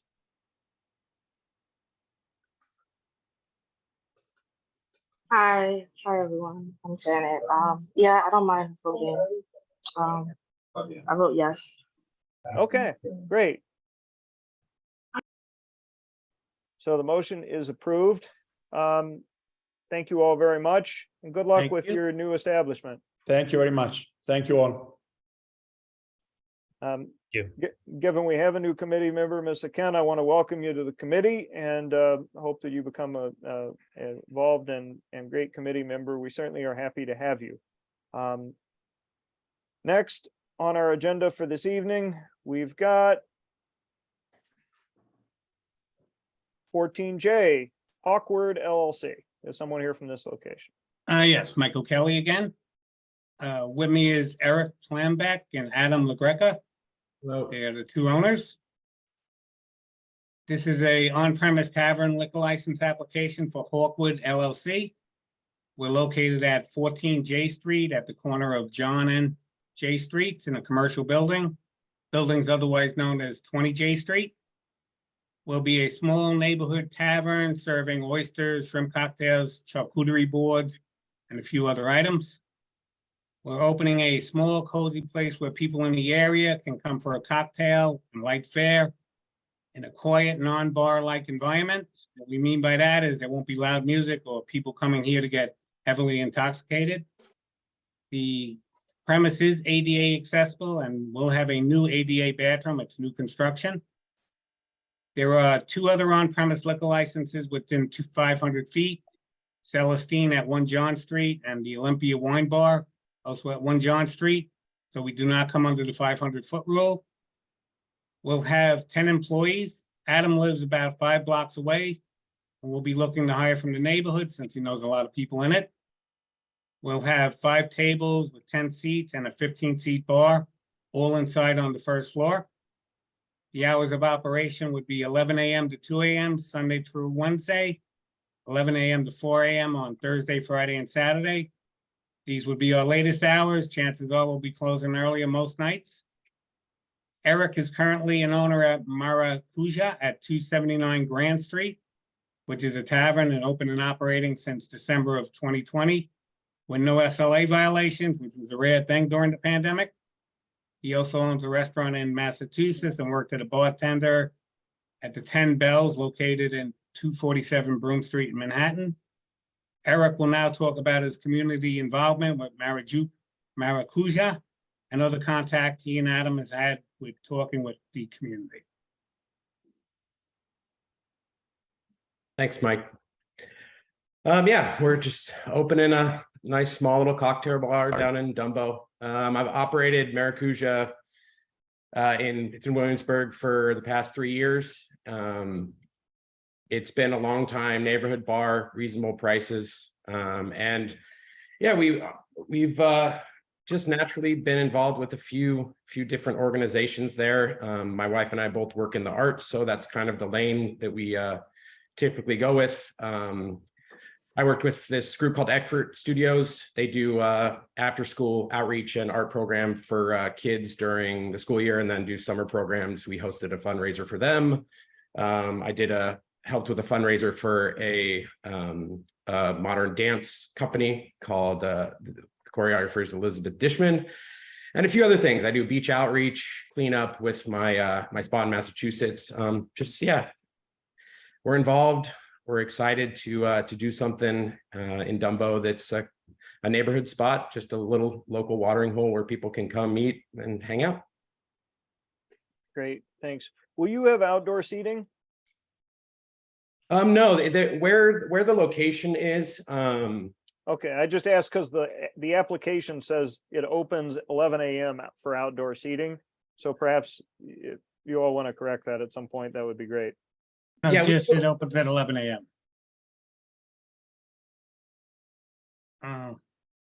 Okay.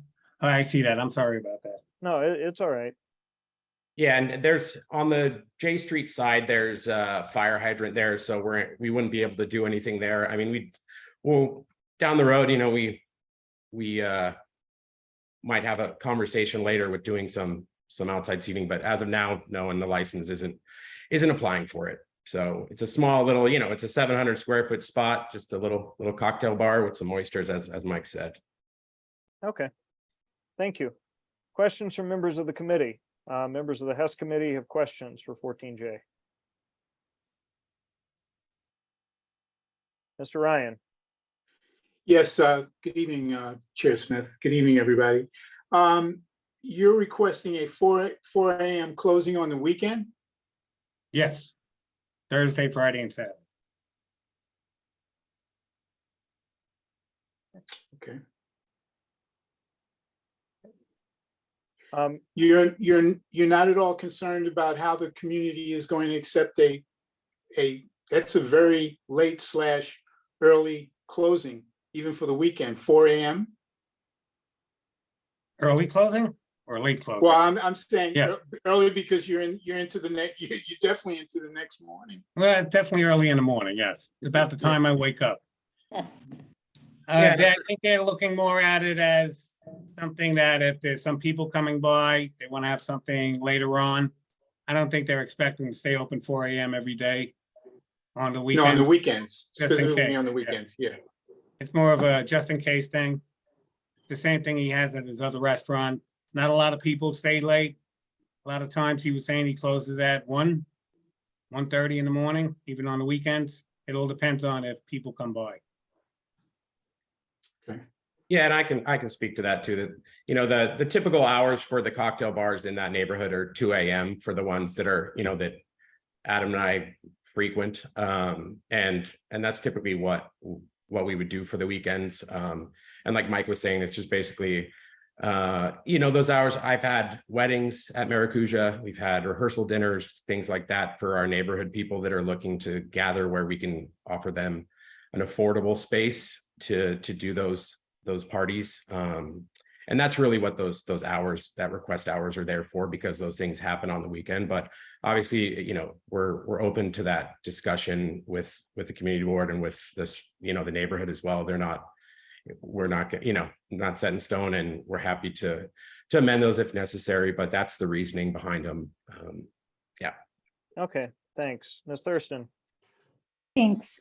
To confirm, did you have any conversations with the immediately adjacent residents?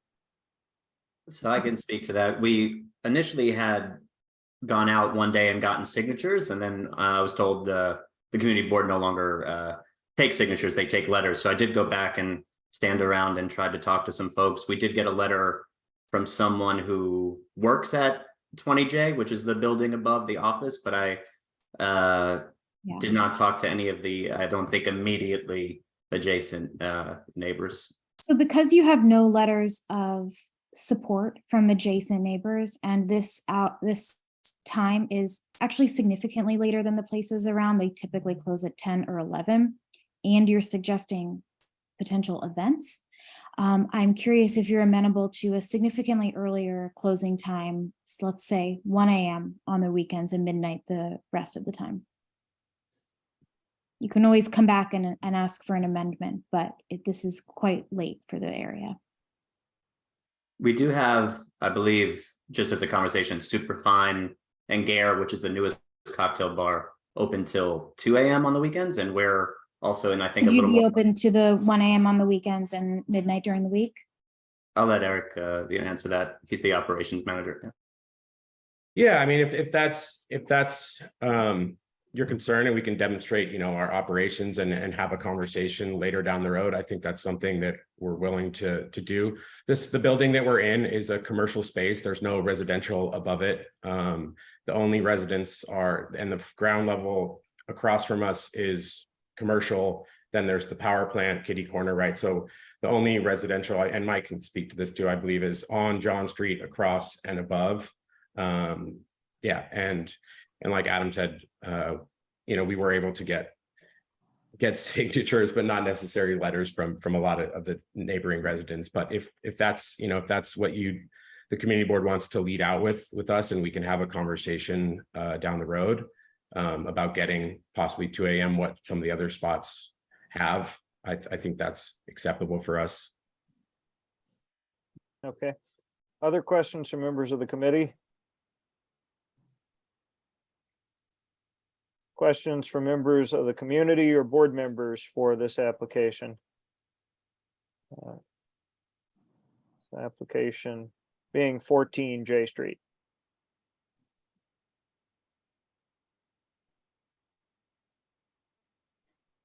I'm not seeing any questions or comments. Does anyone on the committee wish to make a motion?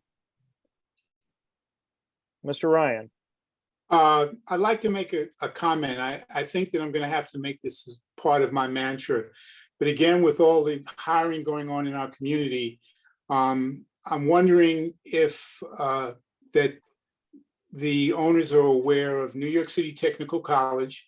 They have a 2-year hospitality management program and a 4-year hospitality management program offering a baccalaureate degree. And we're talking about hiring in the community. This place is literally, New York City Technical College is right on J Street, right up the street. And what you have is a wealth of culinary professionals equal to the Culinary Institute of America, right here in Brooklyn. So that's my comment. Okay. And feel free to respond to that, but Ms. Thurston, did you want to say something? I was going to make a motion unless Emily wanted to say something else first. Ms. Nadu? Yes, just a quick comment, and just building on Mr. Ryan's point. Dumbo, sits next to or includes a census tract that has a median income of $18,000. And so we encourage hiring in the neighborhood, hiring from the neighborhood.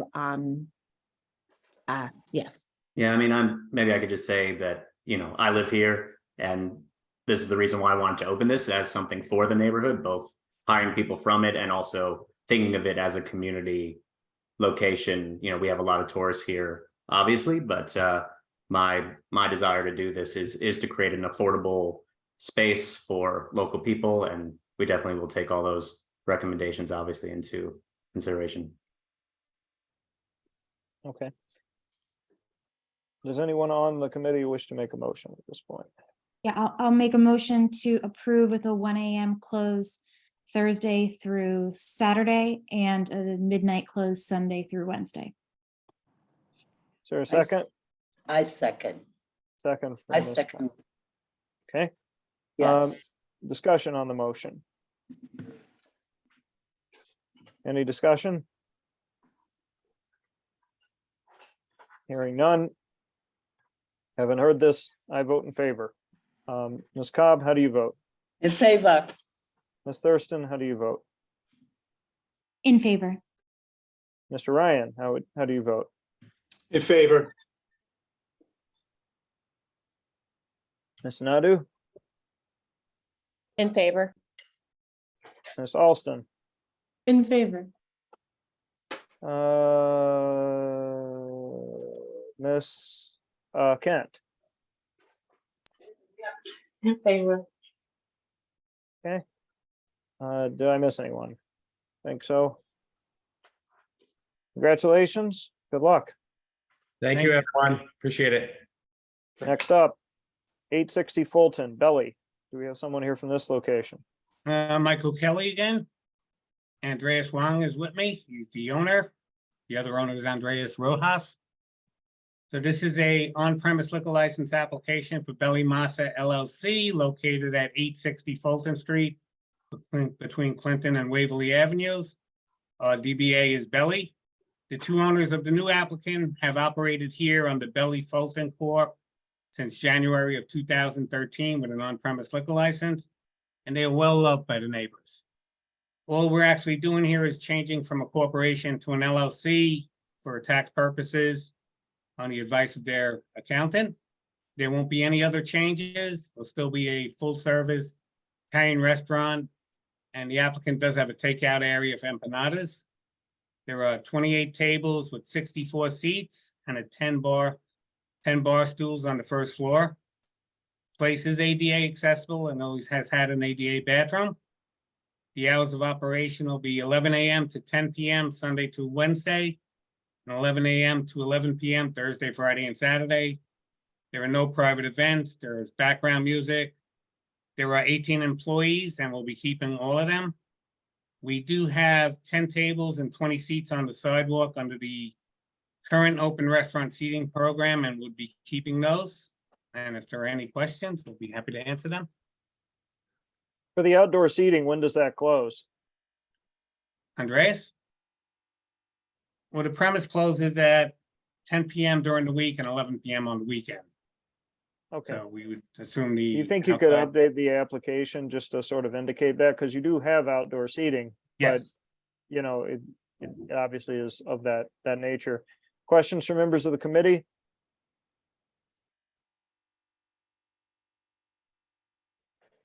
Questions from board members or members of the public? Any issues with the 9 upstairs neighbors? Andreas? No, we had no problem. I'm sorry about that.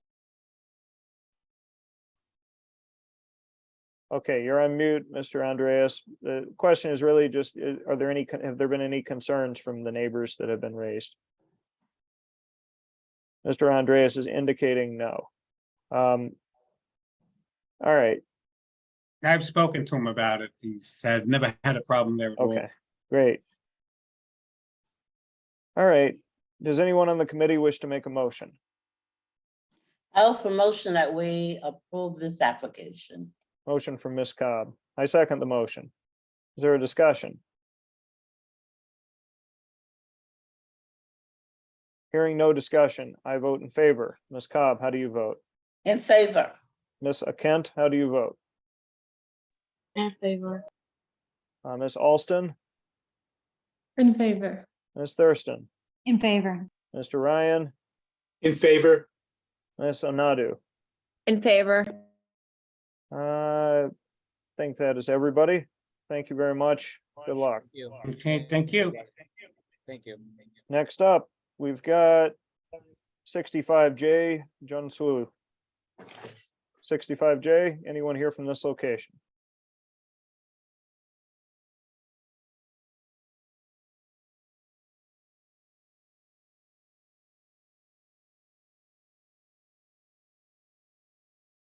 Okay, I don't see anyone from 65J. Ms. Muller, do you suggest that we need to consider this when we don't have anyone here for this location?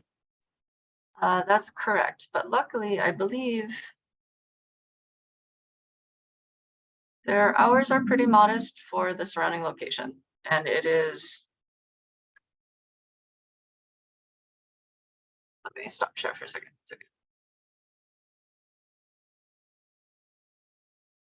My notes for this were that the requested hours are modest for the block. They are likely to be reviewed by the SLA for the 500-foot rule. Coincidentally, the next applicant is for 68J, so the same notes for them. Here is the application as submitted, or the district questionnaire submitted. Okay, so this location is at 65J Street. 65J Street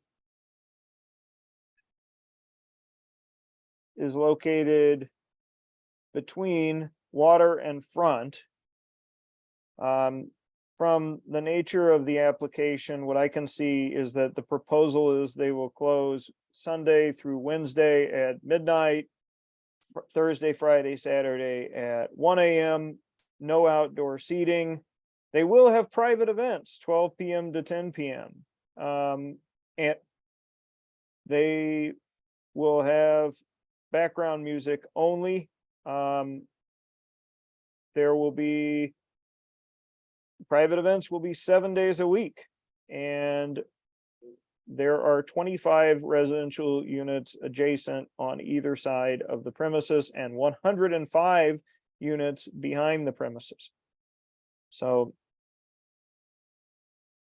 does anyone from the HESS committee have a comment or thought that they want to share on this application? Because we have no applicant here.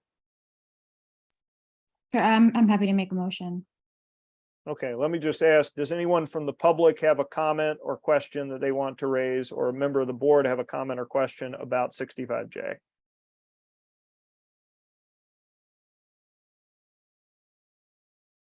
Ms. Thurston, the floor is yours.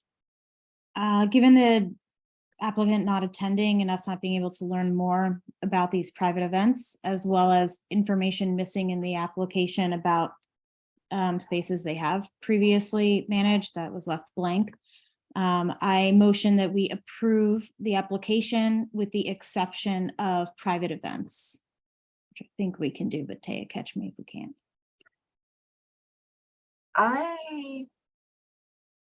Right? I don't know. That's a tricky one, Ms. Thurston. I would recommend actually putting the stipulations on the hours of operation or the methods of operation, such as live music, etc. Okay. Thank you. Let's say approve the application with a midnight close every night, no live music, no DJ. And just for reference, the application is for a 1 a.m. So the suggested stipulation is only 1 hour. Yeah. Okay. All right. That's the motion.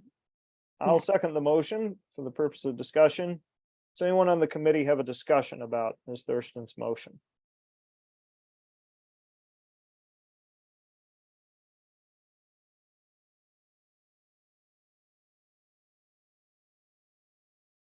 I mean, I'll offer a point of discussion.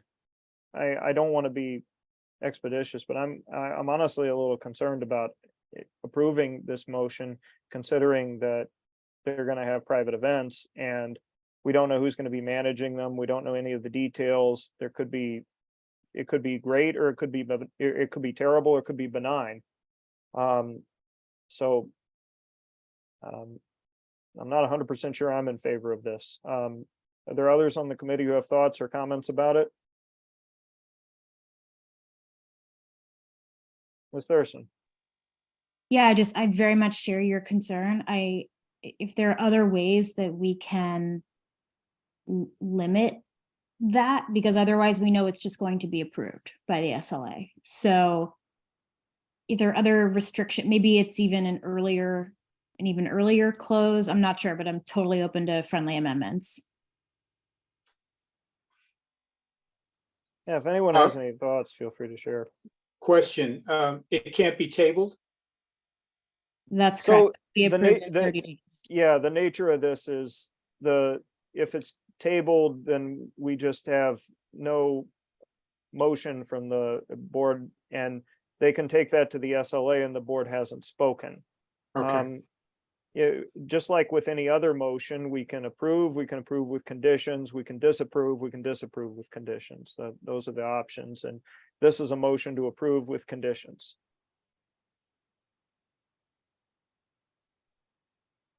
All right. Hearing none. Ms. Thurston, how do you vote? In favor. Ms. Alston, how do you vote? In favor. Mr. Ryan, how do you vote? In favor. Ms. Cobb, how do you vote? In favor. Ms. Sanadu, how do you vote? In favor.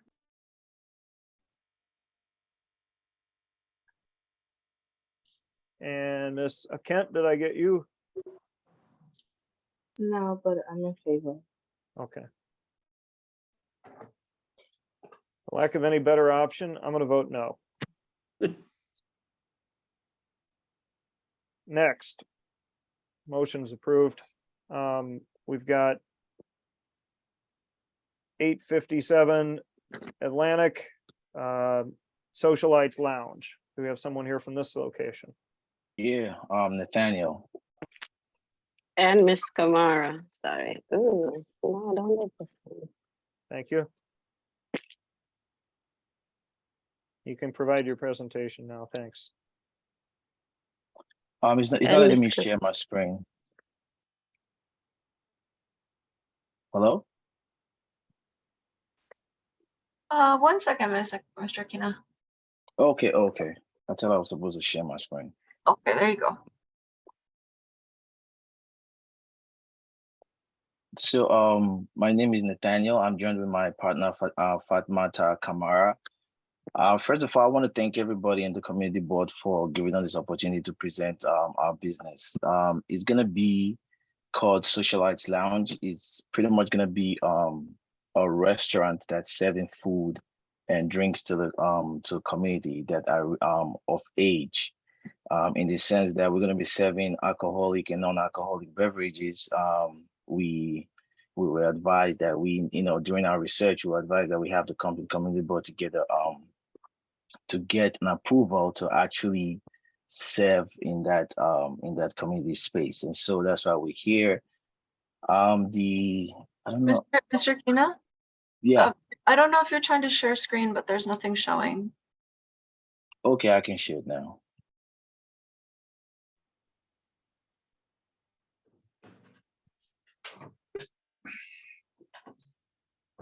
You should see an option on the bottom of your screen that's usually a green button that says share screen. Yeah.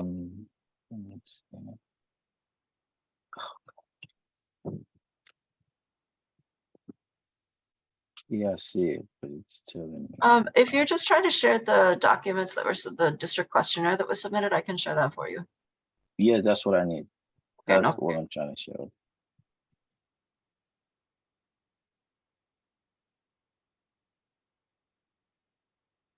If you can just hit the high points here, we should have questions to follow up.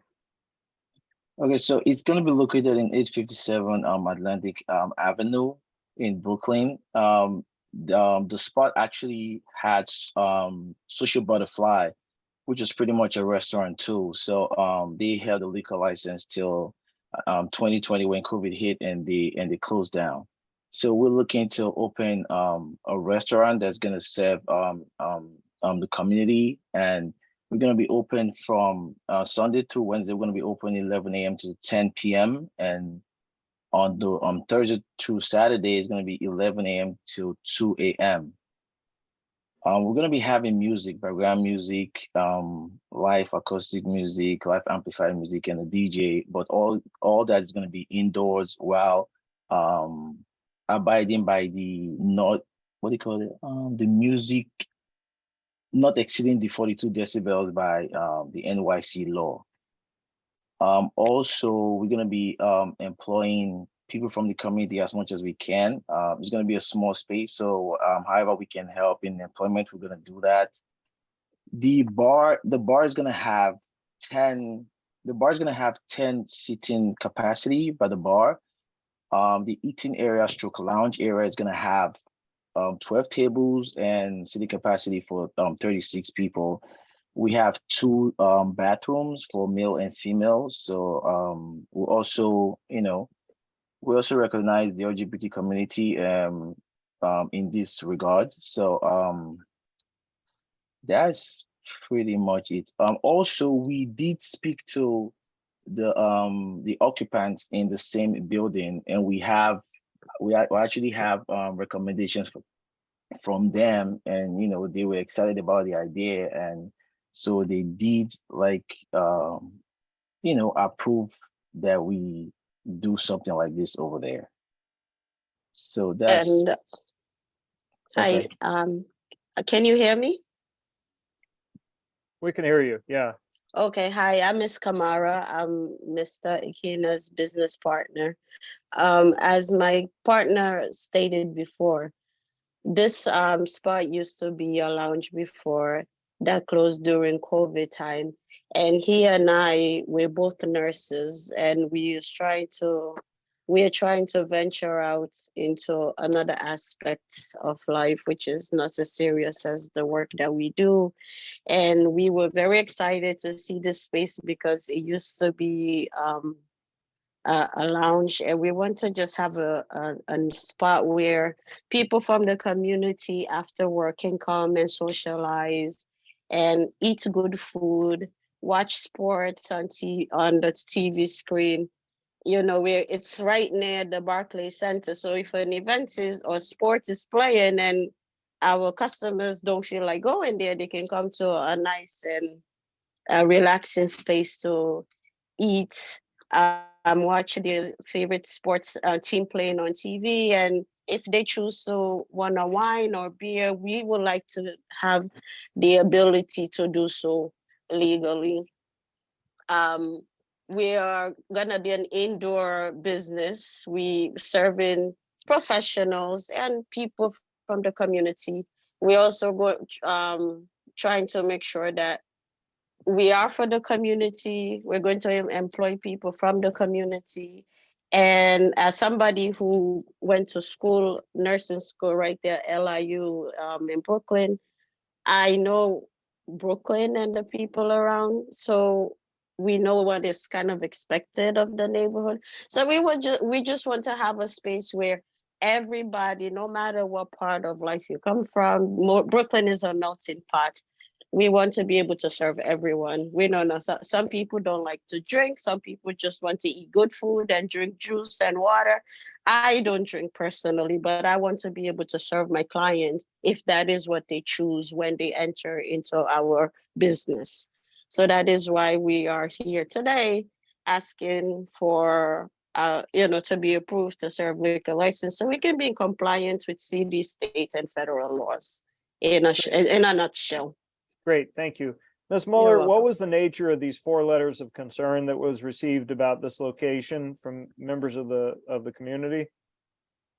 They were very similar without being form letters. It was basically that the previous operator also had a business model based on private events, and there did not seem to be an operating plan for managing crowds late at night. Okay, thank you. Now for these applicants, do you intend to offer private events? I see it's blank on your application. No, we're not planning to have a private event. We want to serve food and an atmosphere where people can come sit and Okay. enjoy or unwind after So if work. that's the case, can you update the application to say no there for the private events, just so it's clear that you're not going to have private events? Absolutely. Great, thank you. For the residents who live upstairs, what kind of conversations have you had with them, and to what extent are they aware of your 2 a.m. closing hours on Thursday to Saturday?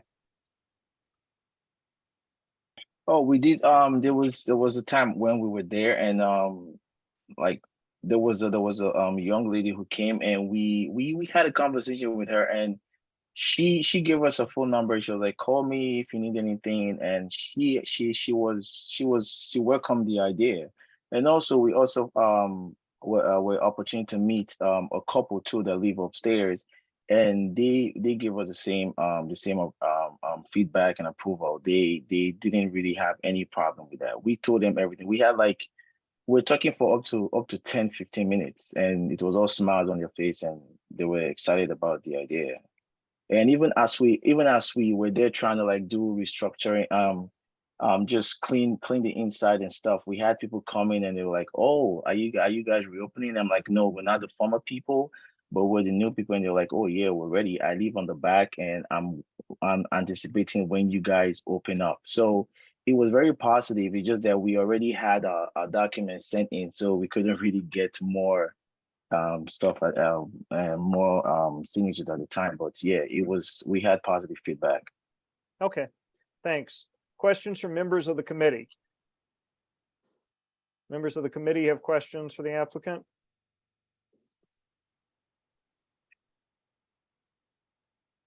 Okay, I'm not hearing any. Questions from members of the public or board members for the applicant? Yeah, Oh, Ms. Cobb, you have a question. yeah, I'd just like to know if they'd be open to closing the liquor at 1 o'clock. I think it had 2 down. Was it 2 o'clock, 2? Yeah, it was 2 o'clock. I share your concern, Ms. Cobb. Would you all be open to a 1 a.m. close on Thursday to Saturday? Yeah, liquor, yeah. Whatever. That's a question for the applicant.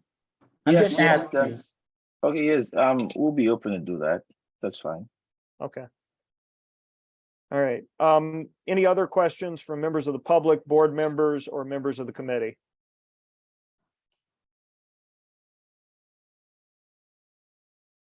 Not hearing any. I'd like to make a motion that we approve this application with the condition that the closing hours for Thursday through Saturday be amended to 1 a.m. Is there a second? I second. Second from Ms. Kent, and congrats on your first second, Ms. Kent. Any discussion on the motion?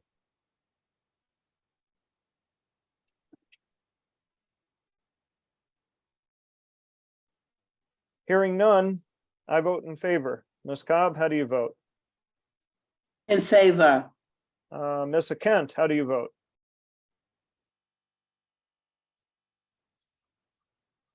In favor. Thank you. Ms. Alston, how do you vote?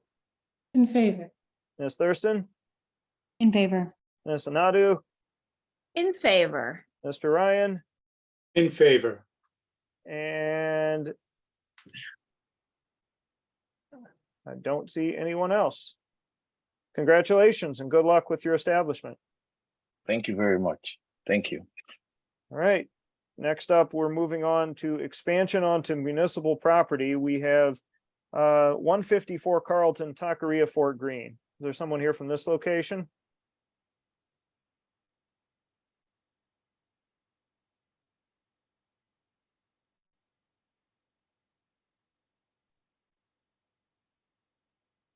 Okay. Sorry, if I could just jump in real quick. I believe we had an OP license on the agenda tonight. Kinjo Dumbo LLC. Okay, I'm sorry. You're not from 154 Otak. You're correct. You're actually the next person to go. Apologies. 11 No problem. Adams. Just wanted to make sure. Kinjo. Yeah, go ahead. Hi, everybody. Matt Colton, representing Kinjo Dumbo LLC. With me, I have Dan Chu, David Liu, and Alex Lee as the applicants. So this is a 1,500 square foot omakase concept, maximum occupancy of 74. This is at 11 Adams Street, as you guys can see there. Inside is 4 tables, 14 seats, and then there is a food counter, which is also 14 seats, and then there is a bar, which is 20. So currently the proposed hours are Monday through Thursday, 11 a.m. to 12 a.m., Friday, 11 a.m. to 2 a.m., Saturday, 10 a.m. to 2 a.m., and Sunday, 10 a.m. to 10 p.m. The music plan as of now is background music, as well as live acoustic music and live DJ music. I would like to point out that when we say DJ, this is more of a background concept. This is not intended to be amplified music in any sorts. This is more of a low-key, chill lounge type of experience. As you saw on the map, cross streets are John Street and Plymouth Street. There are 2 bathrooms. One of them is ADA compliant, the other is not. And then I'm going to kick it over to David just to give a brief pitch on the concept and their experience in the industry. David, if you Before you do that, can I just ask, will you be able to submit a questionnaire the same way the other applicants have? Yeah, so apologies that it was such kind of a mad dash at the end. I submitted the questionnaire earlier this afternoon, I believe about 2 p.m. And just full disclosure, we weren't necessarily expecting to be scheduled for this June meeting. When we had submitted notice, it was already past your May 22nd deadline. But then when I saw that we had been scheduled for this meeting, I got you everything as quickly as I possibly could. So there should be a packet in your email from earlier this afternoon. I'm happy to share it my screen now if you want to see it on the screen. Up to you. Could you share your screen? I would appreciate actually seeing what the application, the questionnaire says. Absolutely. If you want to give me permission to share. Okay. I believe it says you're the co-host. Yeah. Yep. All right, I'll share that now. 1 second.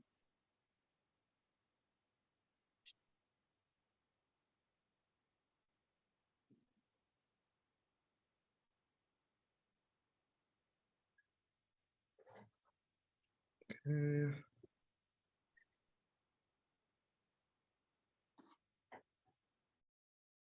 Unfortunately, it's going to make me quit and reopen. Whoever has access to that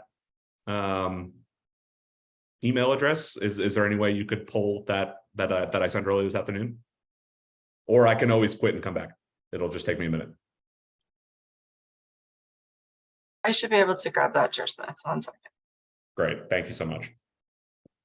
Can I answer any questions about what we went through? Or David, do you want to give your elevator pitch now? Want me to just provide some color while we're waiting for the presentation to pop up? That would be great. If you could do so briefly, but what were the closing hours again? If you can just go through maybe if we could just go to some questions on the specifics. Sure. Closing hours Monday through Thursday, 12 a.m. Friday and Saturday is 2 a.m. Okay. And then Sundays is 10 p.m. Okay. No outdoor seating. No outdoor seating.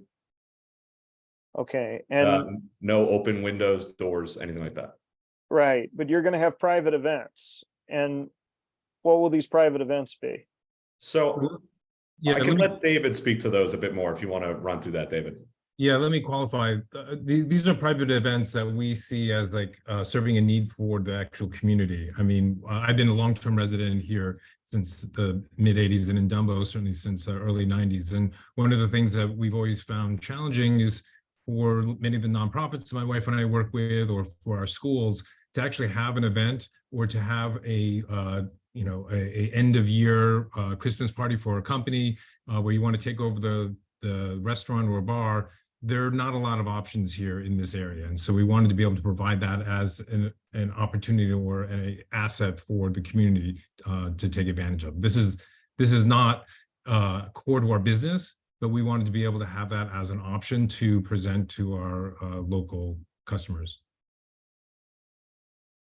Okay, who will be on site when the private events are there for community concerns to be addressed? Yeah, I'm 2 blocks away. Dan is another 2 blocks away. We are going to be very active participants in the management of this location. So, we see this as an extension of our home, and we want to be able to, sort of share the assets of the restaurant and the bar with the folks in the neighborhood. What kind of conversations have been had with the residents? I see there was a reference to some residents 3 above. Have we spoken to all 3 of them? We haven't had a chance to speak with them. We've had communication with the family of one of them in the 3rd apartment. This is a space that is really raw. I don't know if we have pictures of it we can show you, but the ground is actually dirt. And this is an old warehouse that has not been developed in a really long time. So we have a lot of work to do. And one of the key things is actually the soundproofing of the space. Now, the caveat being, this is an omakase Japanese whiskey bar, sake speakeasy lounge. It is going to be quiet and mellow. This is not a raucous place. There's no dancing. There's no dance floor. The idea is to create a space that's actually serene and a pleasant dining experience. Okay. Thanks. Questions from members of the committee? Ms. Thurston. I just want to follow up on Mr. Smith's question. He asked who would be on site and you didn't answer that. So what is the process? Who will be on site? Will you have security, et cetera, for private events? Oh, sure. Well, I'm not sure we necessarily, like when I think private events, I'm talking about like a rehearsal dinner for a wedding. So I'm not sure we're going to have the necessity to have security on site, but between Dan, myself, and Alex is actually the 3rd partner who's going to be our operations manager, and he will be on site.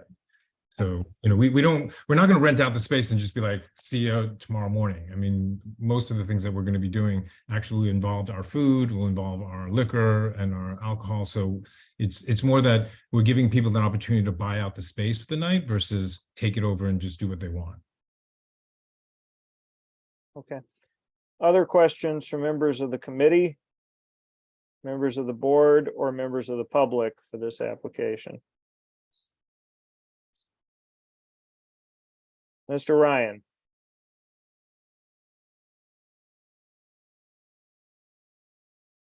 You're on mute, Mr. Ryan.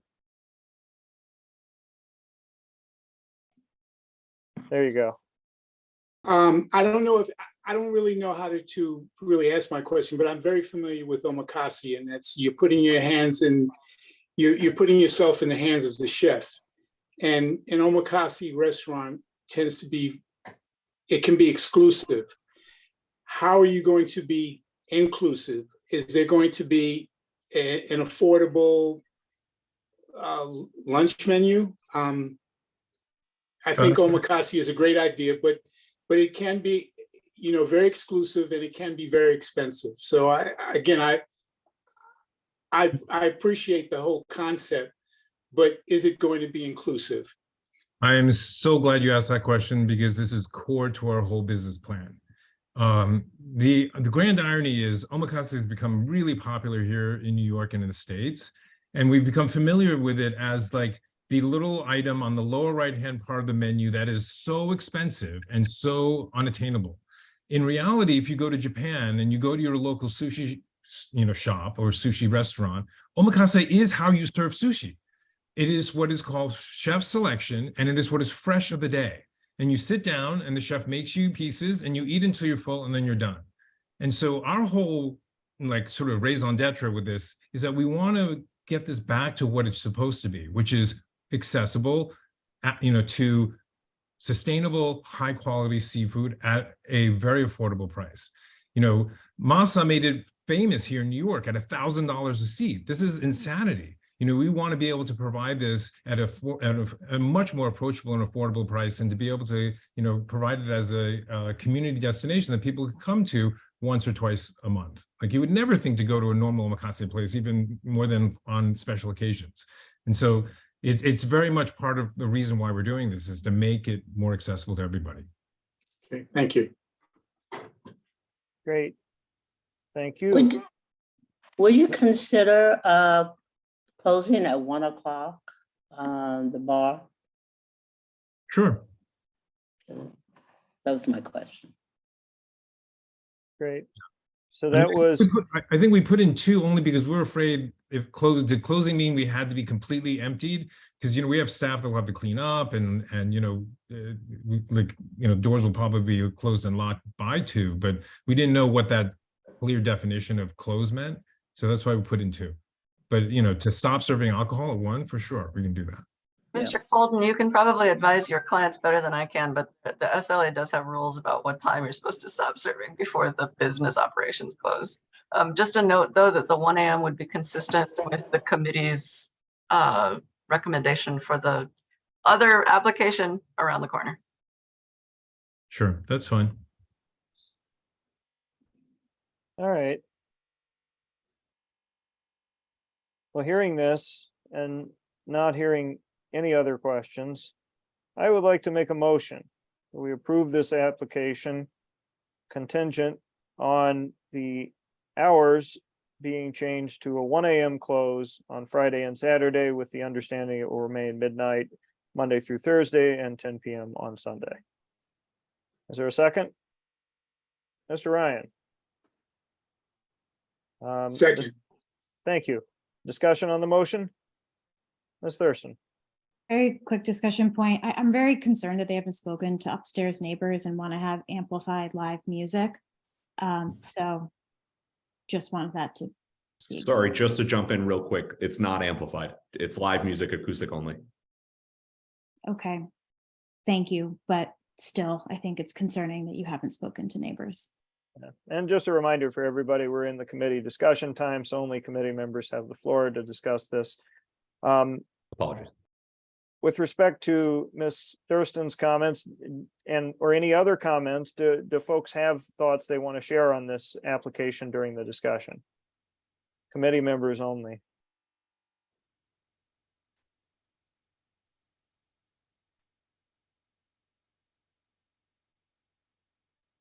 Well, sorry, it's hard without the questionnaire here. I've got it at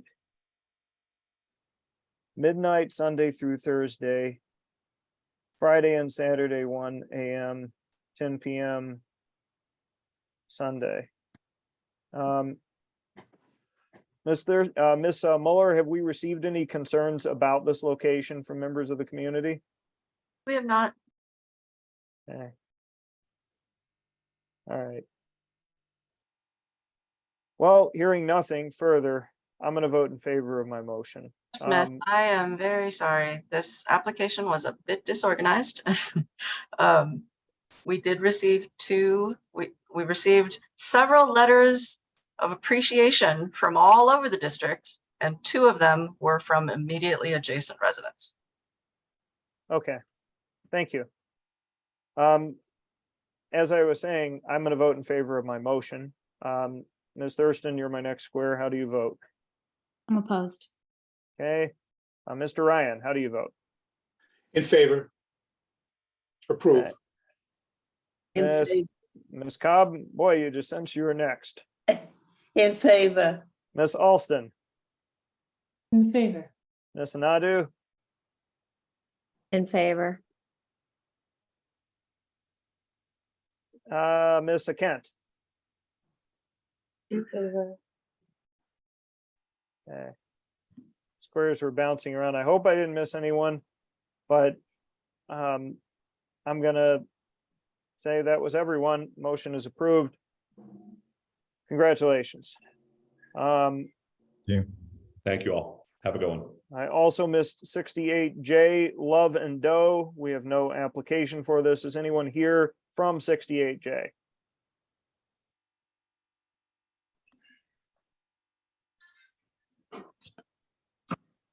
Do we even have enough? Do we have quorum to keep voting?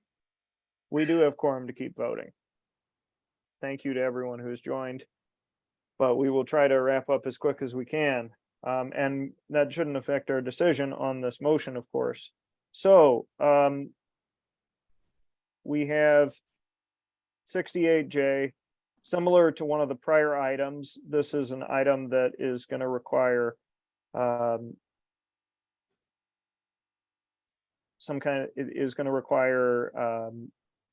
our consideration because of the SLA deadline. It is located on J Street between Front and Water.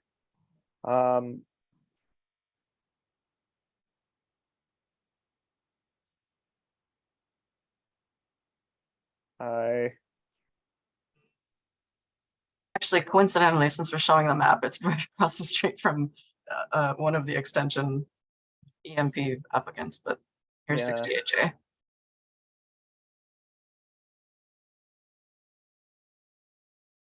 That would be good. If anyone on the HESS committee wants to volunteer to be secretary, I'm open to anyone taking that on at the moment, as I'm currently sitting with the minutes, and it's a little hard for me to toggle back and forth, but I'm happy to do that. What do I need to write down?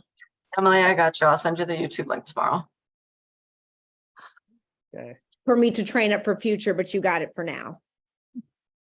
Sorry. Mr. Smith will work it out. It's okay. We'll work it out. That's great. Cool. Back on this, in terms of what we know, it's a full liquor license. We have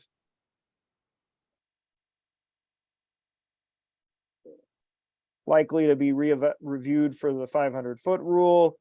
Do we have the hours, Ms. Muller? I'm sorry, I haven't seen. No, that's correct. This was this always happens in your June meetings for some reason. This was another one where the district questionnaire was not submitted.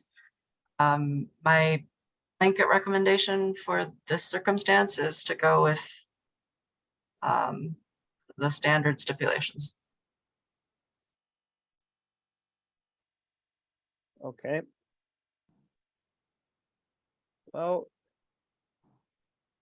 this is 68J. This is a full liquor license. We don't know any of the surrounding circumstances or any of the qualities associated with this liquor license. And it's a little hard to do that, I think, if we can't limit their potential for private events. Does anyone on the committee have a point of view or want to raise a motion?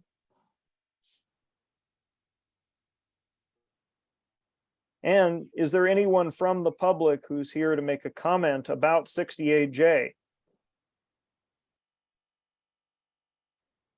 I can offer that Love and Dough is a pretty long time operator in Dumbo. They had a pizza spot in a different location around the corner from this location. So I do not know what their hours are because they didn't submit the questionnaire, but I can at least offer that they seem to be an experienced operator. And it was actually in a much bigger space than this. Okay.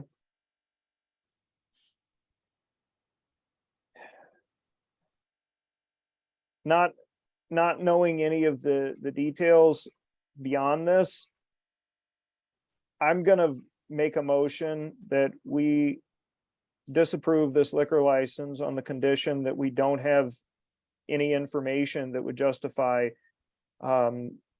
approval because we lack any sort of questionnaire or information about this. And I do that with full recognition that the SLA has the ability to disregard our disapproval, but at the same time, all we can do is give our statement about an item that's before us, and I can't in good conscience approve something when I don't have information about whether they're going to have private events or hours, or even if they're a wonderful corporation in many other locations. So that's my motion. Does anyone want to second my motion? It's a motion to disapprove. Mr. Ryan? Second. Okay, discussion on the motion. Ms. Cobb? I support your emotion, your motion. I'm in favor of your motion. Okay, and I appreciate it, but you know, anyone's free to disagree too. Any other comments?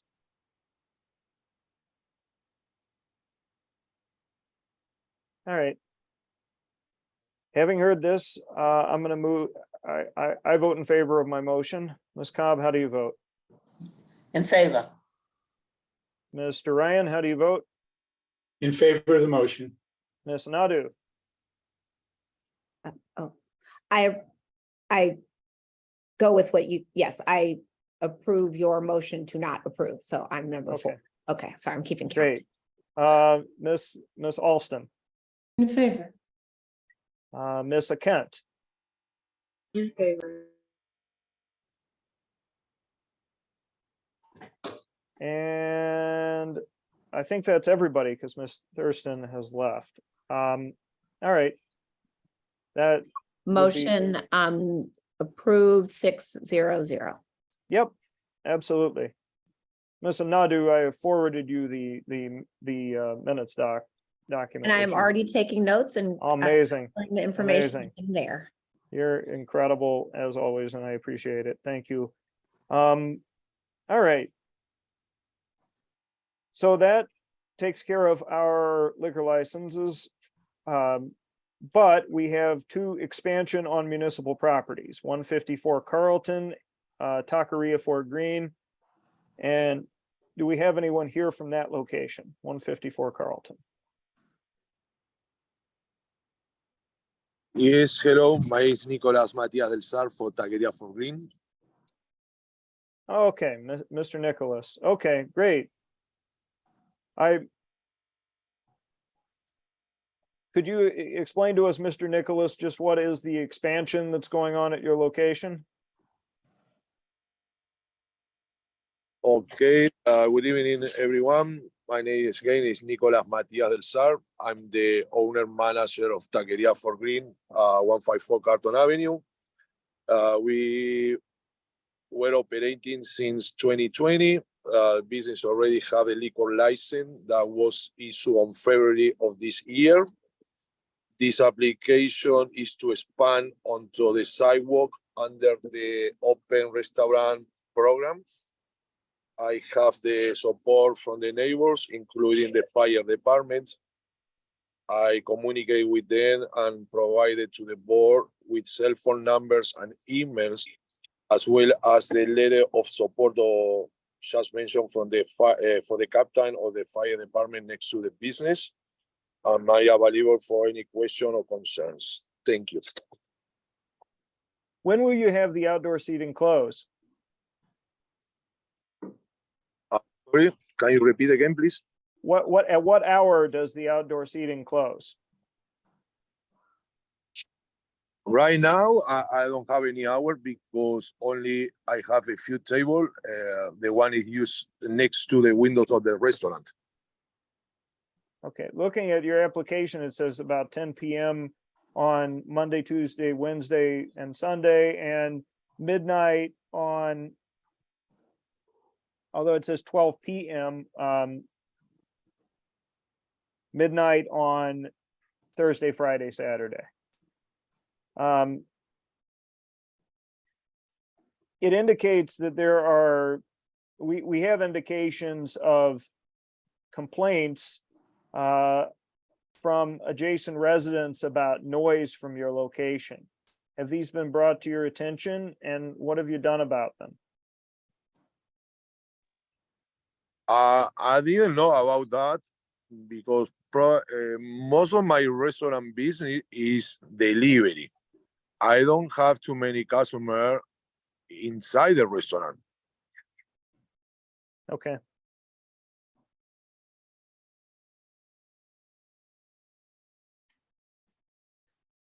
So how many tables and chairs will you have on the street? It looks like you're going to have 12 tables and, or you're going to have 6 tables and 12 seats outdoors, and that would be on the sidewalk.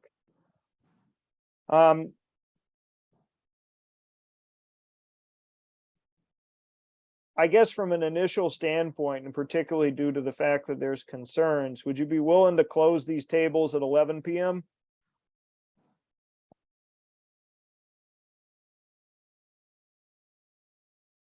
Well, It's 12 a.m. Right, I know that's what you put, but a thought that I have is that we might recommend for you to close at 11 p.m. on the outdoors as opposed to 12 a.m. on Friday, Saturday, Thursday, Friday, Saturday. Are you agreeable to closing earlier? I don't have any problem with that. Okay. Great. Members of the committee, are there any questions for the applicant? Ms. Nadu. yeah, I just have I think Sorry, that. Ms. No, go Cobb, ahead, Ms. I'll get to you in a second, but Ms. Nadu, you want to? Yeah, just a quick comment from me. So I actually live right down the street, and I'm actually surprised here that there are complaints because there's honestly never more than like 2 or 3 people sitting outside, and never at night. And they're also right next door to a fire department, which tends to keep things controlled. So I'm actually surprised to hear that there were complaints, and that's it. And I'm sorry, and pass it on. Never should apologize for making a comment or a question. I appreciate it. Ms. Cobb. No, she answered my question, pretty Okay. much. Okay. Ms. Mueller, is there anything more to share about the complaints, or do you have any other information? I do. I have, having checked with the Conflict of Interest Board, I will disclose that I have lived immediately. I am not going to disclose my exact address as a city employee, but I will disclose that I have been an immediately adjacent resident of this address for 20 years. And previously, I lived directly across the street from this address. So I have seen this address through many, many, many iterations of operators. Some of you may remember the original location that received a liquor license. There was the original location of a bistro before they were a victim of their own success and moved to DeKalb Avenue. I appreciate, without going into extreme detail, I appreciate Mr. Smith's inclination to suggest an 11 p.m. closing. The FDNY 210s requested stipulation, they are in support of the expansion onto the sidewalk between the 2 tree pits. The requested stipulation from the fire department is that they not expand into the street, into the thoroughfare, because the fire trucks need that space to turn onto Myrtle. I will say that that was previously the setup.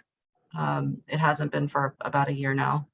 And I would just encourage the applicant, Mr. Delsart, to make sure that you ask for permissions to do things before you do them. So, you know, the fire department's going to keep telling you, if you have an open flame rotisserie on your sidewalk, that's not allowed, right? So, Mr. Smith, I will close by just saying I appreciate your inclination for 11 p.m. Okay. Thank you, Ms. Mueller. Mr. Delsart, did you have anything else you wanted to say in terms of your practices at the business, or your awareness of these things? No, nothing to say. Okay. All right. Was there anyone from the community or the board, other than just the committee, who has a question or a comment about Taqueria Fort Greene, 154 Carlton?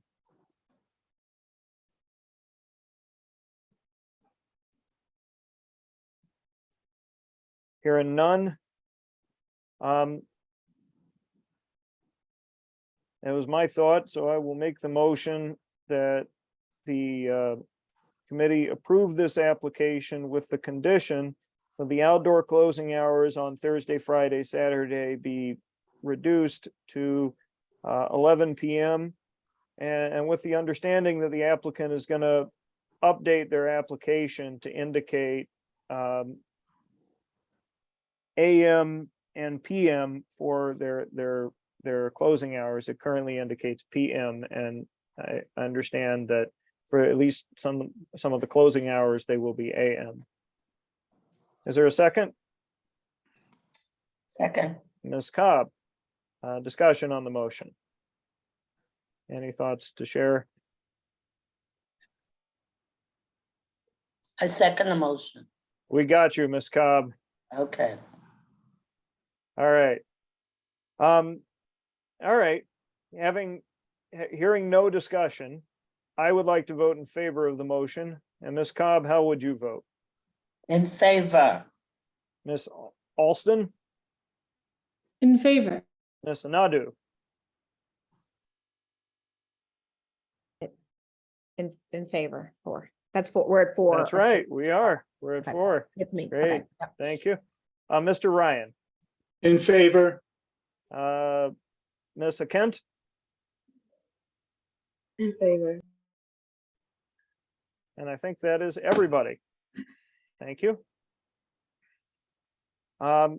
Next on our agenda is the last item for action, 181 Front Beepublic. Is there anyone here from this location?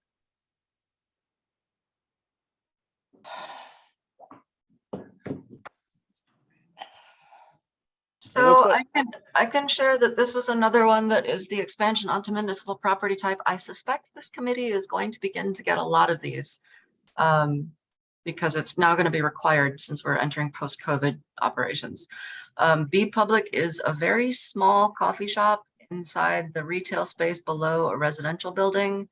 It's been there a long time, seems to be well loved. It seems like an expansion of their existing coffee sandwich service. Just to place you in Dumbo, probably the nearest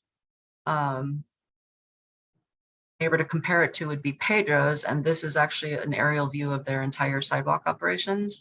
Beepublic is just requesting tables right here. And that's the entrance to the apartment. And actually, that's a picture of the interior.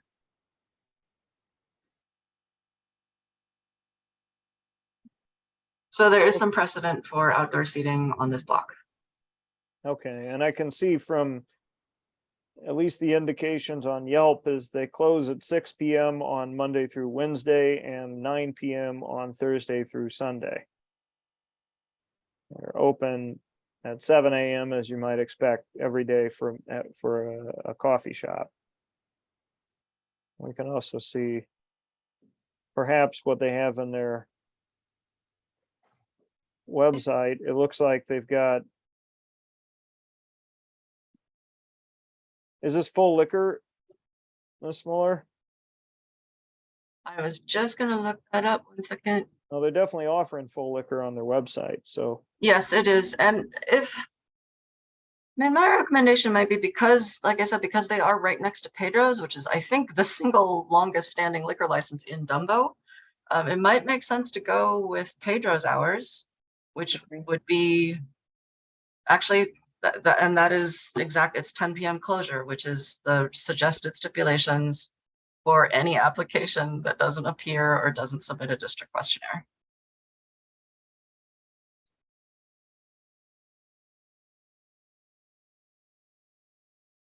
Okay. Water Street Tavern around the corner does close at midnight, 7 days a week.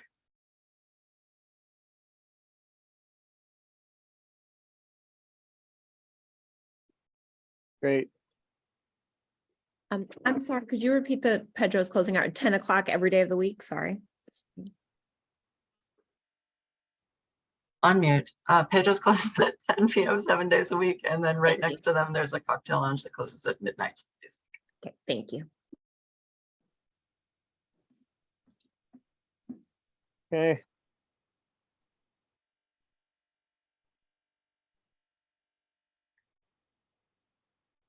So I think I would approve this, or first of all, let me, I didn't say approve, I was gonna make a motion, but been a lot tonight. 181 Front, is there anyone here from the community or from the board or otherwise who has a comment or question about 181 Front?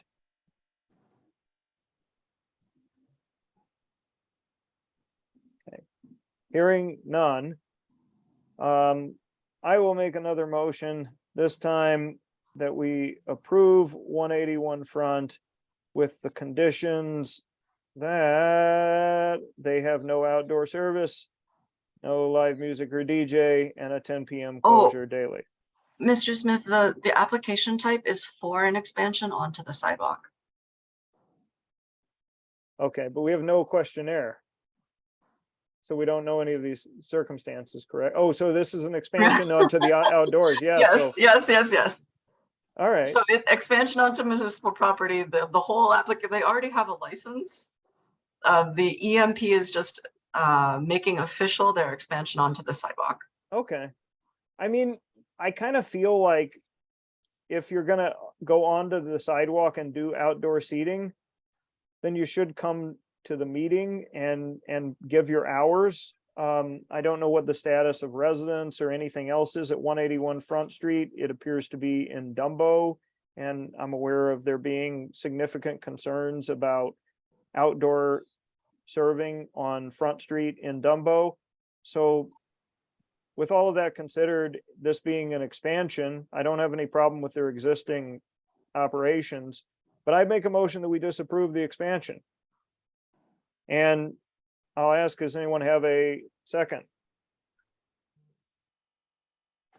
Just a reminder that if the board disapproves the expansion, that means that the SLA will probably let them have whatever hours they want because we will have made no motion.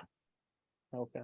And also their current Well, we will have operating made a hours. motion. We will have made a motion to disapprove. Their current operating hours are to close at 6 p.m. Monday, Tuesday, Wednesday, and 9 p.m. Thursday through Sunday. Okay. So I've made a motion. It hasn't been seconded. If anyone would like to second my motion, you can second my motion. I second your, Second I from second your motion. second Brian. from Ms. Cobb. All right, so we can have a discussion. Does anybody have any thoughts they want to share about this location and whether and a proposal which is to disapprove their outdoor seating?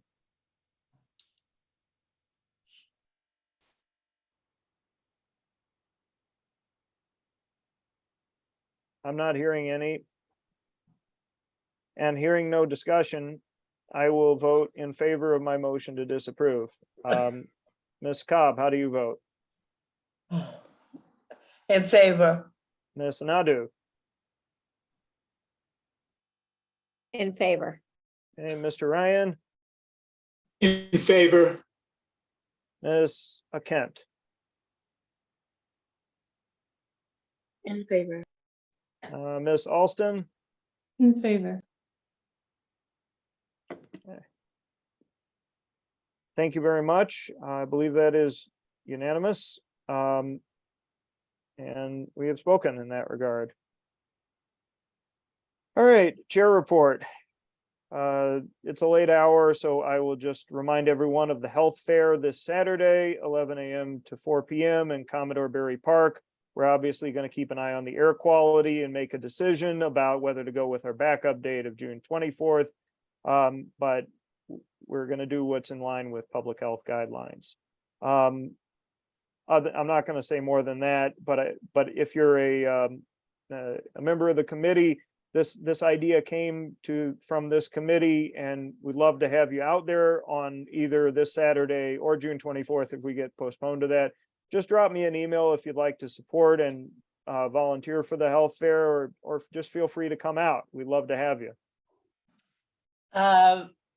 You'll notify us how? Email, text? In terms of what we're going to do with the health fair? You know, in terms of whether it's still going on Saturday, depending on the weather. Well, if it's still going on, we're not going to further notify you, but I think we will, if we decide to postpone it, we'll definitely notify you. And I'm going to confirm this with the chair of the community board to make sure that this approach is taken, because I'm not going to just make this decision unilaterally. Okay. My kids are, by the way, my grandson is out of school tomorrow because of the weather. So. Okay. Thank you. We now move on to other committee business. Does anyone on the committee have other business they want to raise at this time?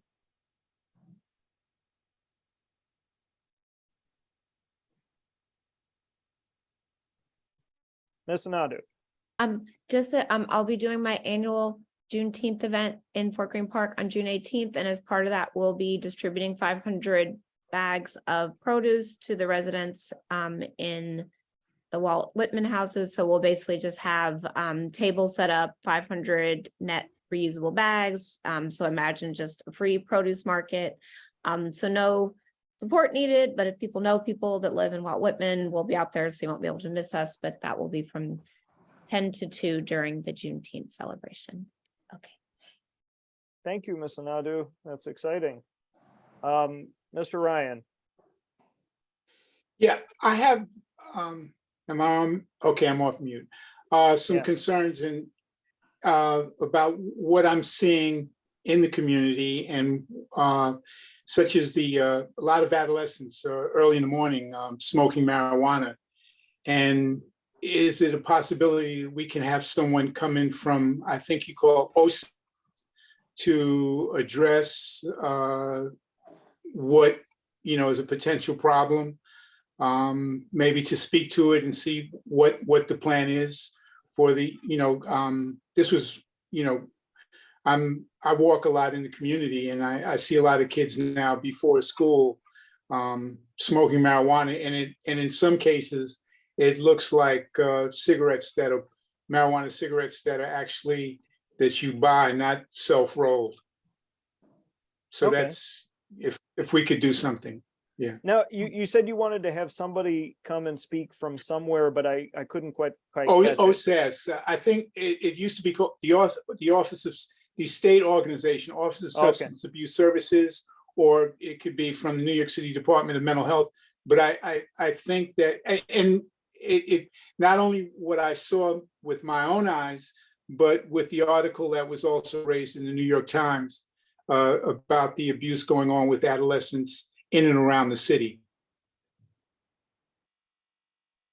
Great. So if we could, if it's appropriate, if we could invite someone in to talk about, to address what is a potential problem. Okay. Yeah, I'd love to hear more about your thoughts on this, Mr. Ryan. And I want to encourage others to come up to suggest ideas for potential speakers and presentations at future meetings too. We'll next be meeting as a committee in September, and love to have, different presentations that address all kinds of issues. And certainly this sounds like something that, at least from my perspective, would be fair game for our committee. Ms. Anadu, did you want to add something? Yes, just on to that in particular, Mr. Ryan, I don't know where you're speaking of, but like it's happening specifically in the sheds of these restaurants. So like, for example, like on DeKalb, on outside of like Duncan's Fish Market, the restaurant that's there, every single morning when I'm walking by to go to the gym or whatever, now obviously I don't know what's going on with school, but they're literally, every shed is packed with kids rolling up and smoking. And I'm not, at the end of the day, I believe in the legalization of recreational use. I have no issue with that, but and for me, what has been bothersome is that I've seen police walk by as this is happening and they don't say nothing. They just it's crazy. And so at the very least, police, do your job when you see adolescents that are clearly in their high school's uniforms rolling up and smoking weed. And again, I'm people just do the right things. I'm not against marijuana. I'm just in that case because that's how it gets a bad rap.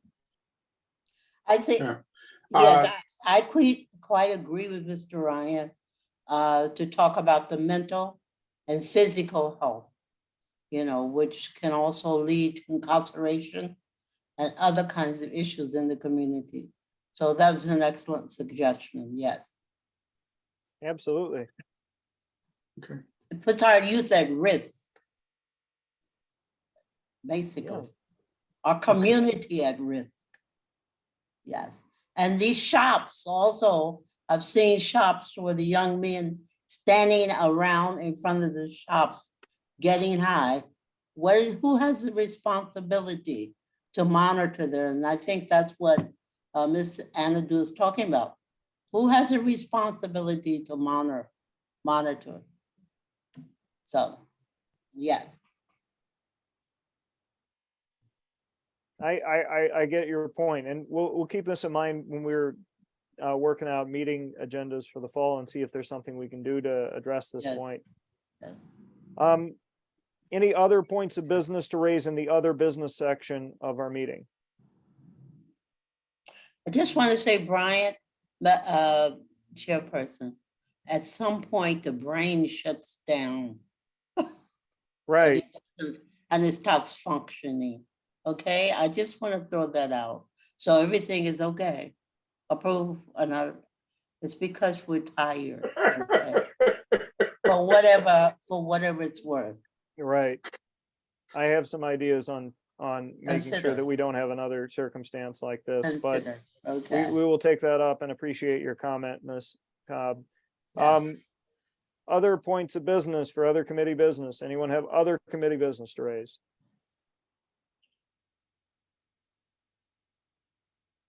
Hearing none, we've moved on to community forum. Members of the community, this is your opportunity to raise a subject to our attention. I thought they were gone. Do we have any members of the community left?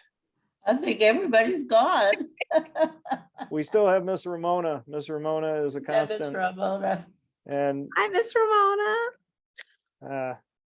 She's a real supporter. Thank you. that is correct. Yes, we're happy to have you. So it's okay if we don't have comments from the community forum. Does anyone have a motion to make in regarding adjourning? Adjourning is the next item on the agenda. Ms. Nadu adjourns, Ms. Cobb seconds, and we all vote in favor, I assume. Anybody oppose? One more of this? No. Okay, thank you, Mr. Ryan. Mr. Ryan wants to stay. Oh, I got you. I got you. Okay, Have a nice bye-bye. evening, everybody.